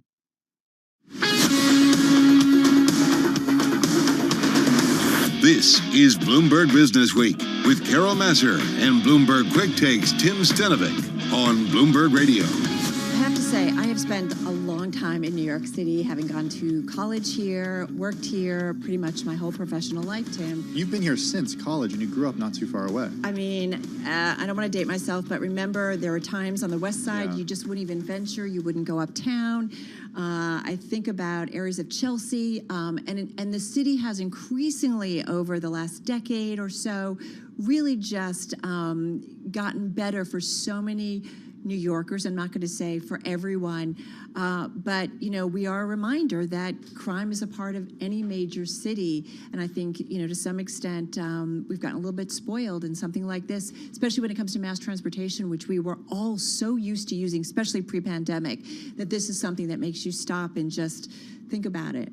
Yeah, a lot more questions than answers right now, and a lot of questions that people are asking themselves about how they're going to get home today and whether or not they feel comfortable on the subway. You were talking about it with Joel just now. It's a calculation that I'm going through. We both said, we've spoken to our families and we're taking cars home today, despite the fact that we typically take the subway home. I prefer the subway for many reasons. But at the same time, Carol, I think what's surprising to a lot of people was the residential nature of this. When we think about attacks historically in New York, they've taken place in Manhattan a lot of the times, and in population centers, less so than in residential areas such as this. No, that's a good point. And you think about the school aspect, and kids who, after 9/11, learning how to go into lockdown or other, not even just terrorism, but just shootings in general, that it's a very different environment. But you're right, when it's homes and it's schools, it just really hits home for so many of us. All right, we will certainly continue to track this and bring you the latest. In the meantime, we do want to get back to world and national news. And Nancy Lyons, she's in D.C. Hey, Nance. Thanks, Carol. We have been talking about this all day. New York City officials say at least 16 people were hurt in that subway shooting in Brooklyn this morning. 10 of them suffered gunshot wounds. 5 of them are in critical condition. New York City Police Commissioner Keyshawn Sewell explains what happened. As the train was pulling into the station, the subject put on a gas mask. He then opened a canister that was in his bag, and then the car filled with smoke. After that, he began shooting. Keyshawn Sewell says the suspect remains at large. He's described as a black man wearing a green-type construction vest with a gray sweatshirt. And we're just learning police are looking now for a U-Haul truck with Arizona plates in connection with that attack. Well, U.S. officials say they have heard the reports out of Ukraine that chemical weapons may have been used in Mariupol, but Secretary of State Antony Blinken says there's been no confirmation of that. We're not in a position to confirm anything. I don't think the Ukrainians are either. But let me say this. We had credible information that Russian forces may use a variety of riot control agents, including tear gas, mixed with chemical agents that would cause stronger symptoms, to weaken and incapacitate entrenched Ukrainian fighters and civilians. Secretary Blinken did accuse Russia of committing horrific human rights violations. Russian President Vladimir Putin spoke publicly today and vowed to continue his invasion, saying peace talks are at a dead end. The latest report on consumer prices shows inflation up to 8.5%. That's the highest it's been since 1981. A new Harris poll for Bloomberg finds about 84% of Americans plan to cut back on spending as a result of those rising prices. Global news 24 hours a day, on air and on Bloomberg Quick Take, powered by more than 2,700 journalists and analysts in more than 120 countries. All right, Nance, thank you so much. Carol Massar along with Tim Stenovic here in our Interactive Brokers studio. One thing popping up on our radar, Carly Wana of Bloomberg reporting about FIFA, football's governing body, and by football we mean soccer. Yeah, come on.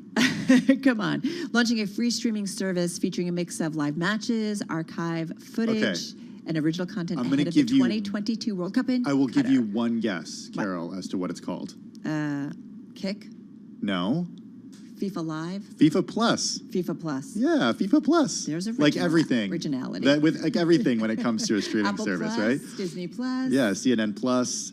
FIFA Plus will carry games from major leagues and little scene competition, beginning with 1,400 matches Would a you month. have called it Kick? Or something Kick would have been good, but there's that old sort of social media service Kick. Oh, okay. That I think would have confused people. I don't know. That would have been confusing. The service will also offer archived footage of past World Cups and original content, such as a documentary about Brazilian soccer legend Ronaldinho, and a docuseries about prolific women's players. Carol, yes. I think it's important to talk about streaming landscape right now. Comes at a time when we're seeing multiple reports about the way that CNN Plus, even though it launched just in the last couple of weeks, it is already a report from Axios today facing cuts in terms of funding because it hasn't been able to get the subscribers there. One area I think of bright spot is live sports when it comes to different ways to deliver content, because it's just a direct way for fans to reach what they want. If you're a family with kids or you're just into football, soccer, this is where you go for content. The service expects to stream the equivalent of 40,000 live games a year from 100 member associations, including 11,000 women's matches. The competitions and leagues available will change over time. This is according to a spokesman. So listen, you're going to go there, you're going to know exactly what you're getting. Free for now, but the organization could decide to add a paid tier later. So then what do you call it? FIFA Plus Plus for the paid tier? Free for now. I've heard that before. Yeah. All right, you're listening to Bloomberg Business Week. Carol Massar, Tim Stenovic on Bloomberg.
events, headlines, and breaking news 24 hours a day at Bloomberg.com, the Bloomberg Business app, and at Bloomberg Quick Take. This is a Bloomberg Business Flash.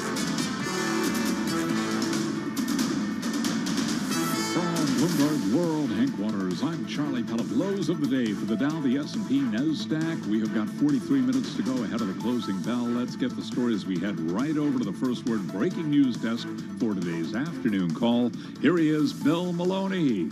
And good afternoon, Charlie. That's right. U.S. stocks under pressure after reversing gains. Dow's currently down 165 points, was up 362. S&P's dropped 27, while the NASDAQ is down by 88. The U.S. 10-year yield at 2.72%. Gold is up 15. Oil is surging, and Bitcoin is down by 0.8%. Among the main 11 S&P sectors, energy and utilities led. Financials and tech were under pressure. And leaders to the upside in the Dow, Chevron and Dow Inc., while Cisco fell 2.4% and led to the downside. After earnings, CarMax fell 8%. Albertsons dropped 6%. And in other news, Manchin said controlling inflation will require a more aggressive Fed. Wrapping things up, Applied Materials and Lam Research hit 52-week lows. Live from the First Breaking News Desk, I'm Bill Maloney. Charlie. Okay, we thank you very much, Bill. And to hear live breaking news over your Bloomberg-type Squawk SQUAWK on your terminal, I'm Charlie Pellet, and that is a Bloomberg Business Flash. All right, Charlie, thank you so much. Another thing popping up on our radar, there's so much going on, obviously, this Tuesday. But on the business front is a story by Mark Gurman. It has to do with Apple's plan to add a highly anticipated blood pressure monitor to its smartwatch. And it's not exactly going so smoothly. Yeah, easier said than done. Mark Gurman is technology reporter for Bloomberg News. He joins us on the phone from Los Angeles. Mark, what's going on with the blood pressure tool? Why is it hitting some snags here? Having me. So we've learned that the blood pressure monitor that Apple's been working on for the watch probably won't hit the Apple Watch until 2024 or 2025 at the earliest. Obviously, most people recommend taking your blood pressure on your upper arm, particularly your left arm, so it's closer to the heart.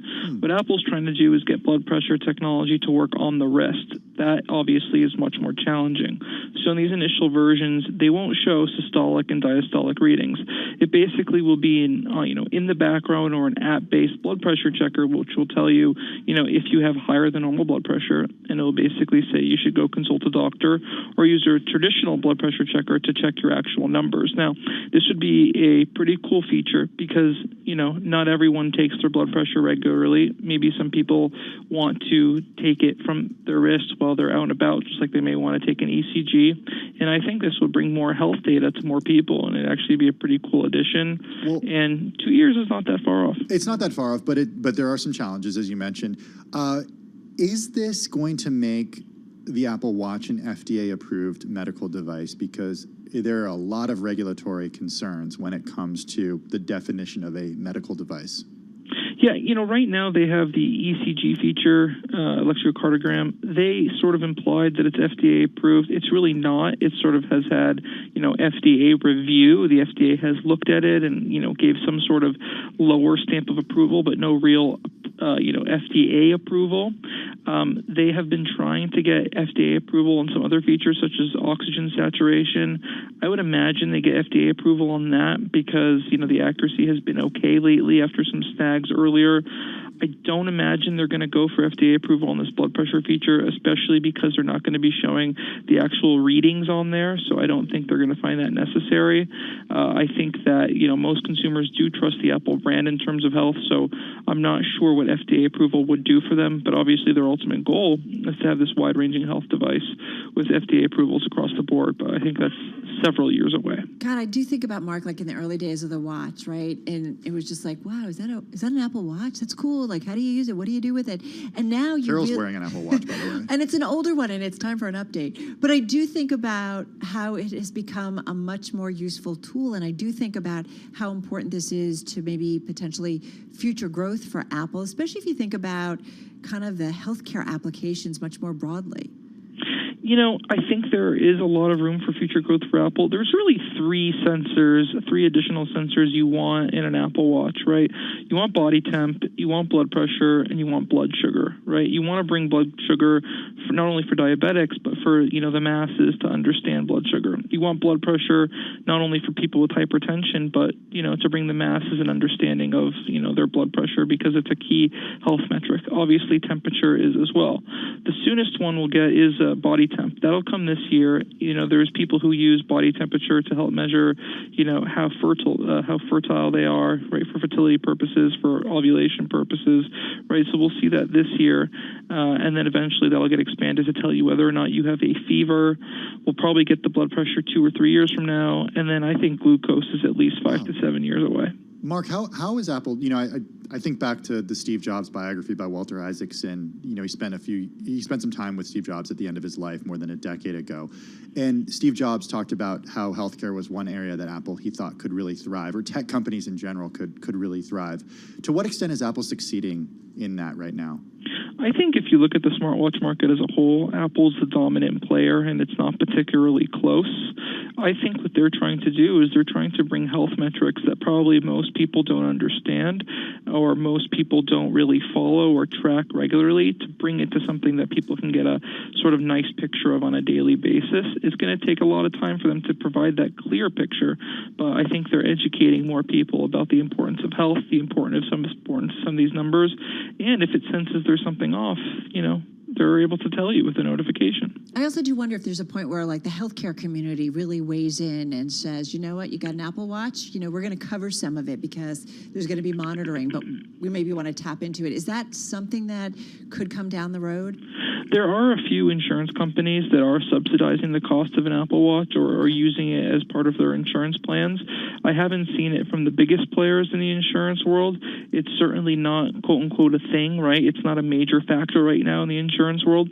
But I think once you start seeing those FDA approvals, once you start seeing deeper software and hardware integration for more health features, I think that's definitely going to become a bigger piece of the puzzle for the Apple Watch. All right, we're going to leave it on that note. So should I get one yet, Mark? That's what I want to know. Should I wait or should I get this Apple Watch? Obviously, they come out new Apple Watches every September. This year, I think, is going to be the biggest Apple Watch year in terms of hardware. We'll probably see 3 models, the Series 8 with that body temp sensor and a faster chip. Okay. We'll see a new high-end rugged version as well and a new low-end version. So a lot to like this fall if you're an Apple Watch fan or in the market. That's what I'm going to do my upgrade then. That's what I've been kind of waiting for. Mark Gurman. News you can use. Always. Mark Gurman, be well. Thank you both. You bet. Technology reporter at Bloomberg News, on the phone from LA. Check him out on Twitter, at Mark Gurman. And, of course, always check him out on Bloomberg.com. Okay, maybe I'll finally get one. I like mine. Mine's an old version, but it's time for an upgrade. Okay. All right, folks. This is Bloomberg Radio.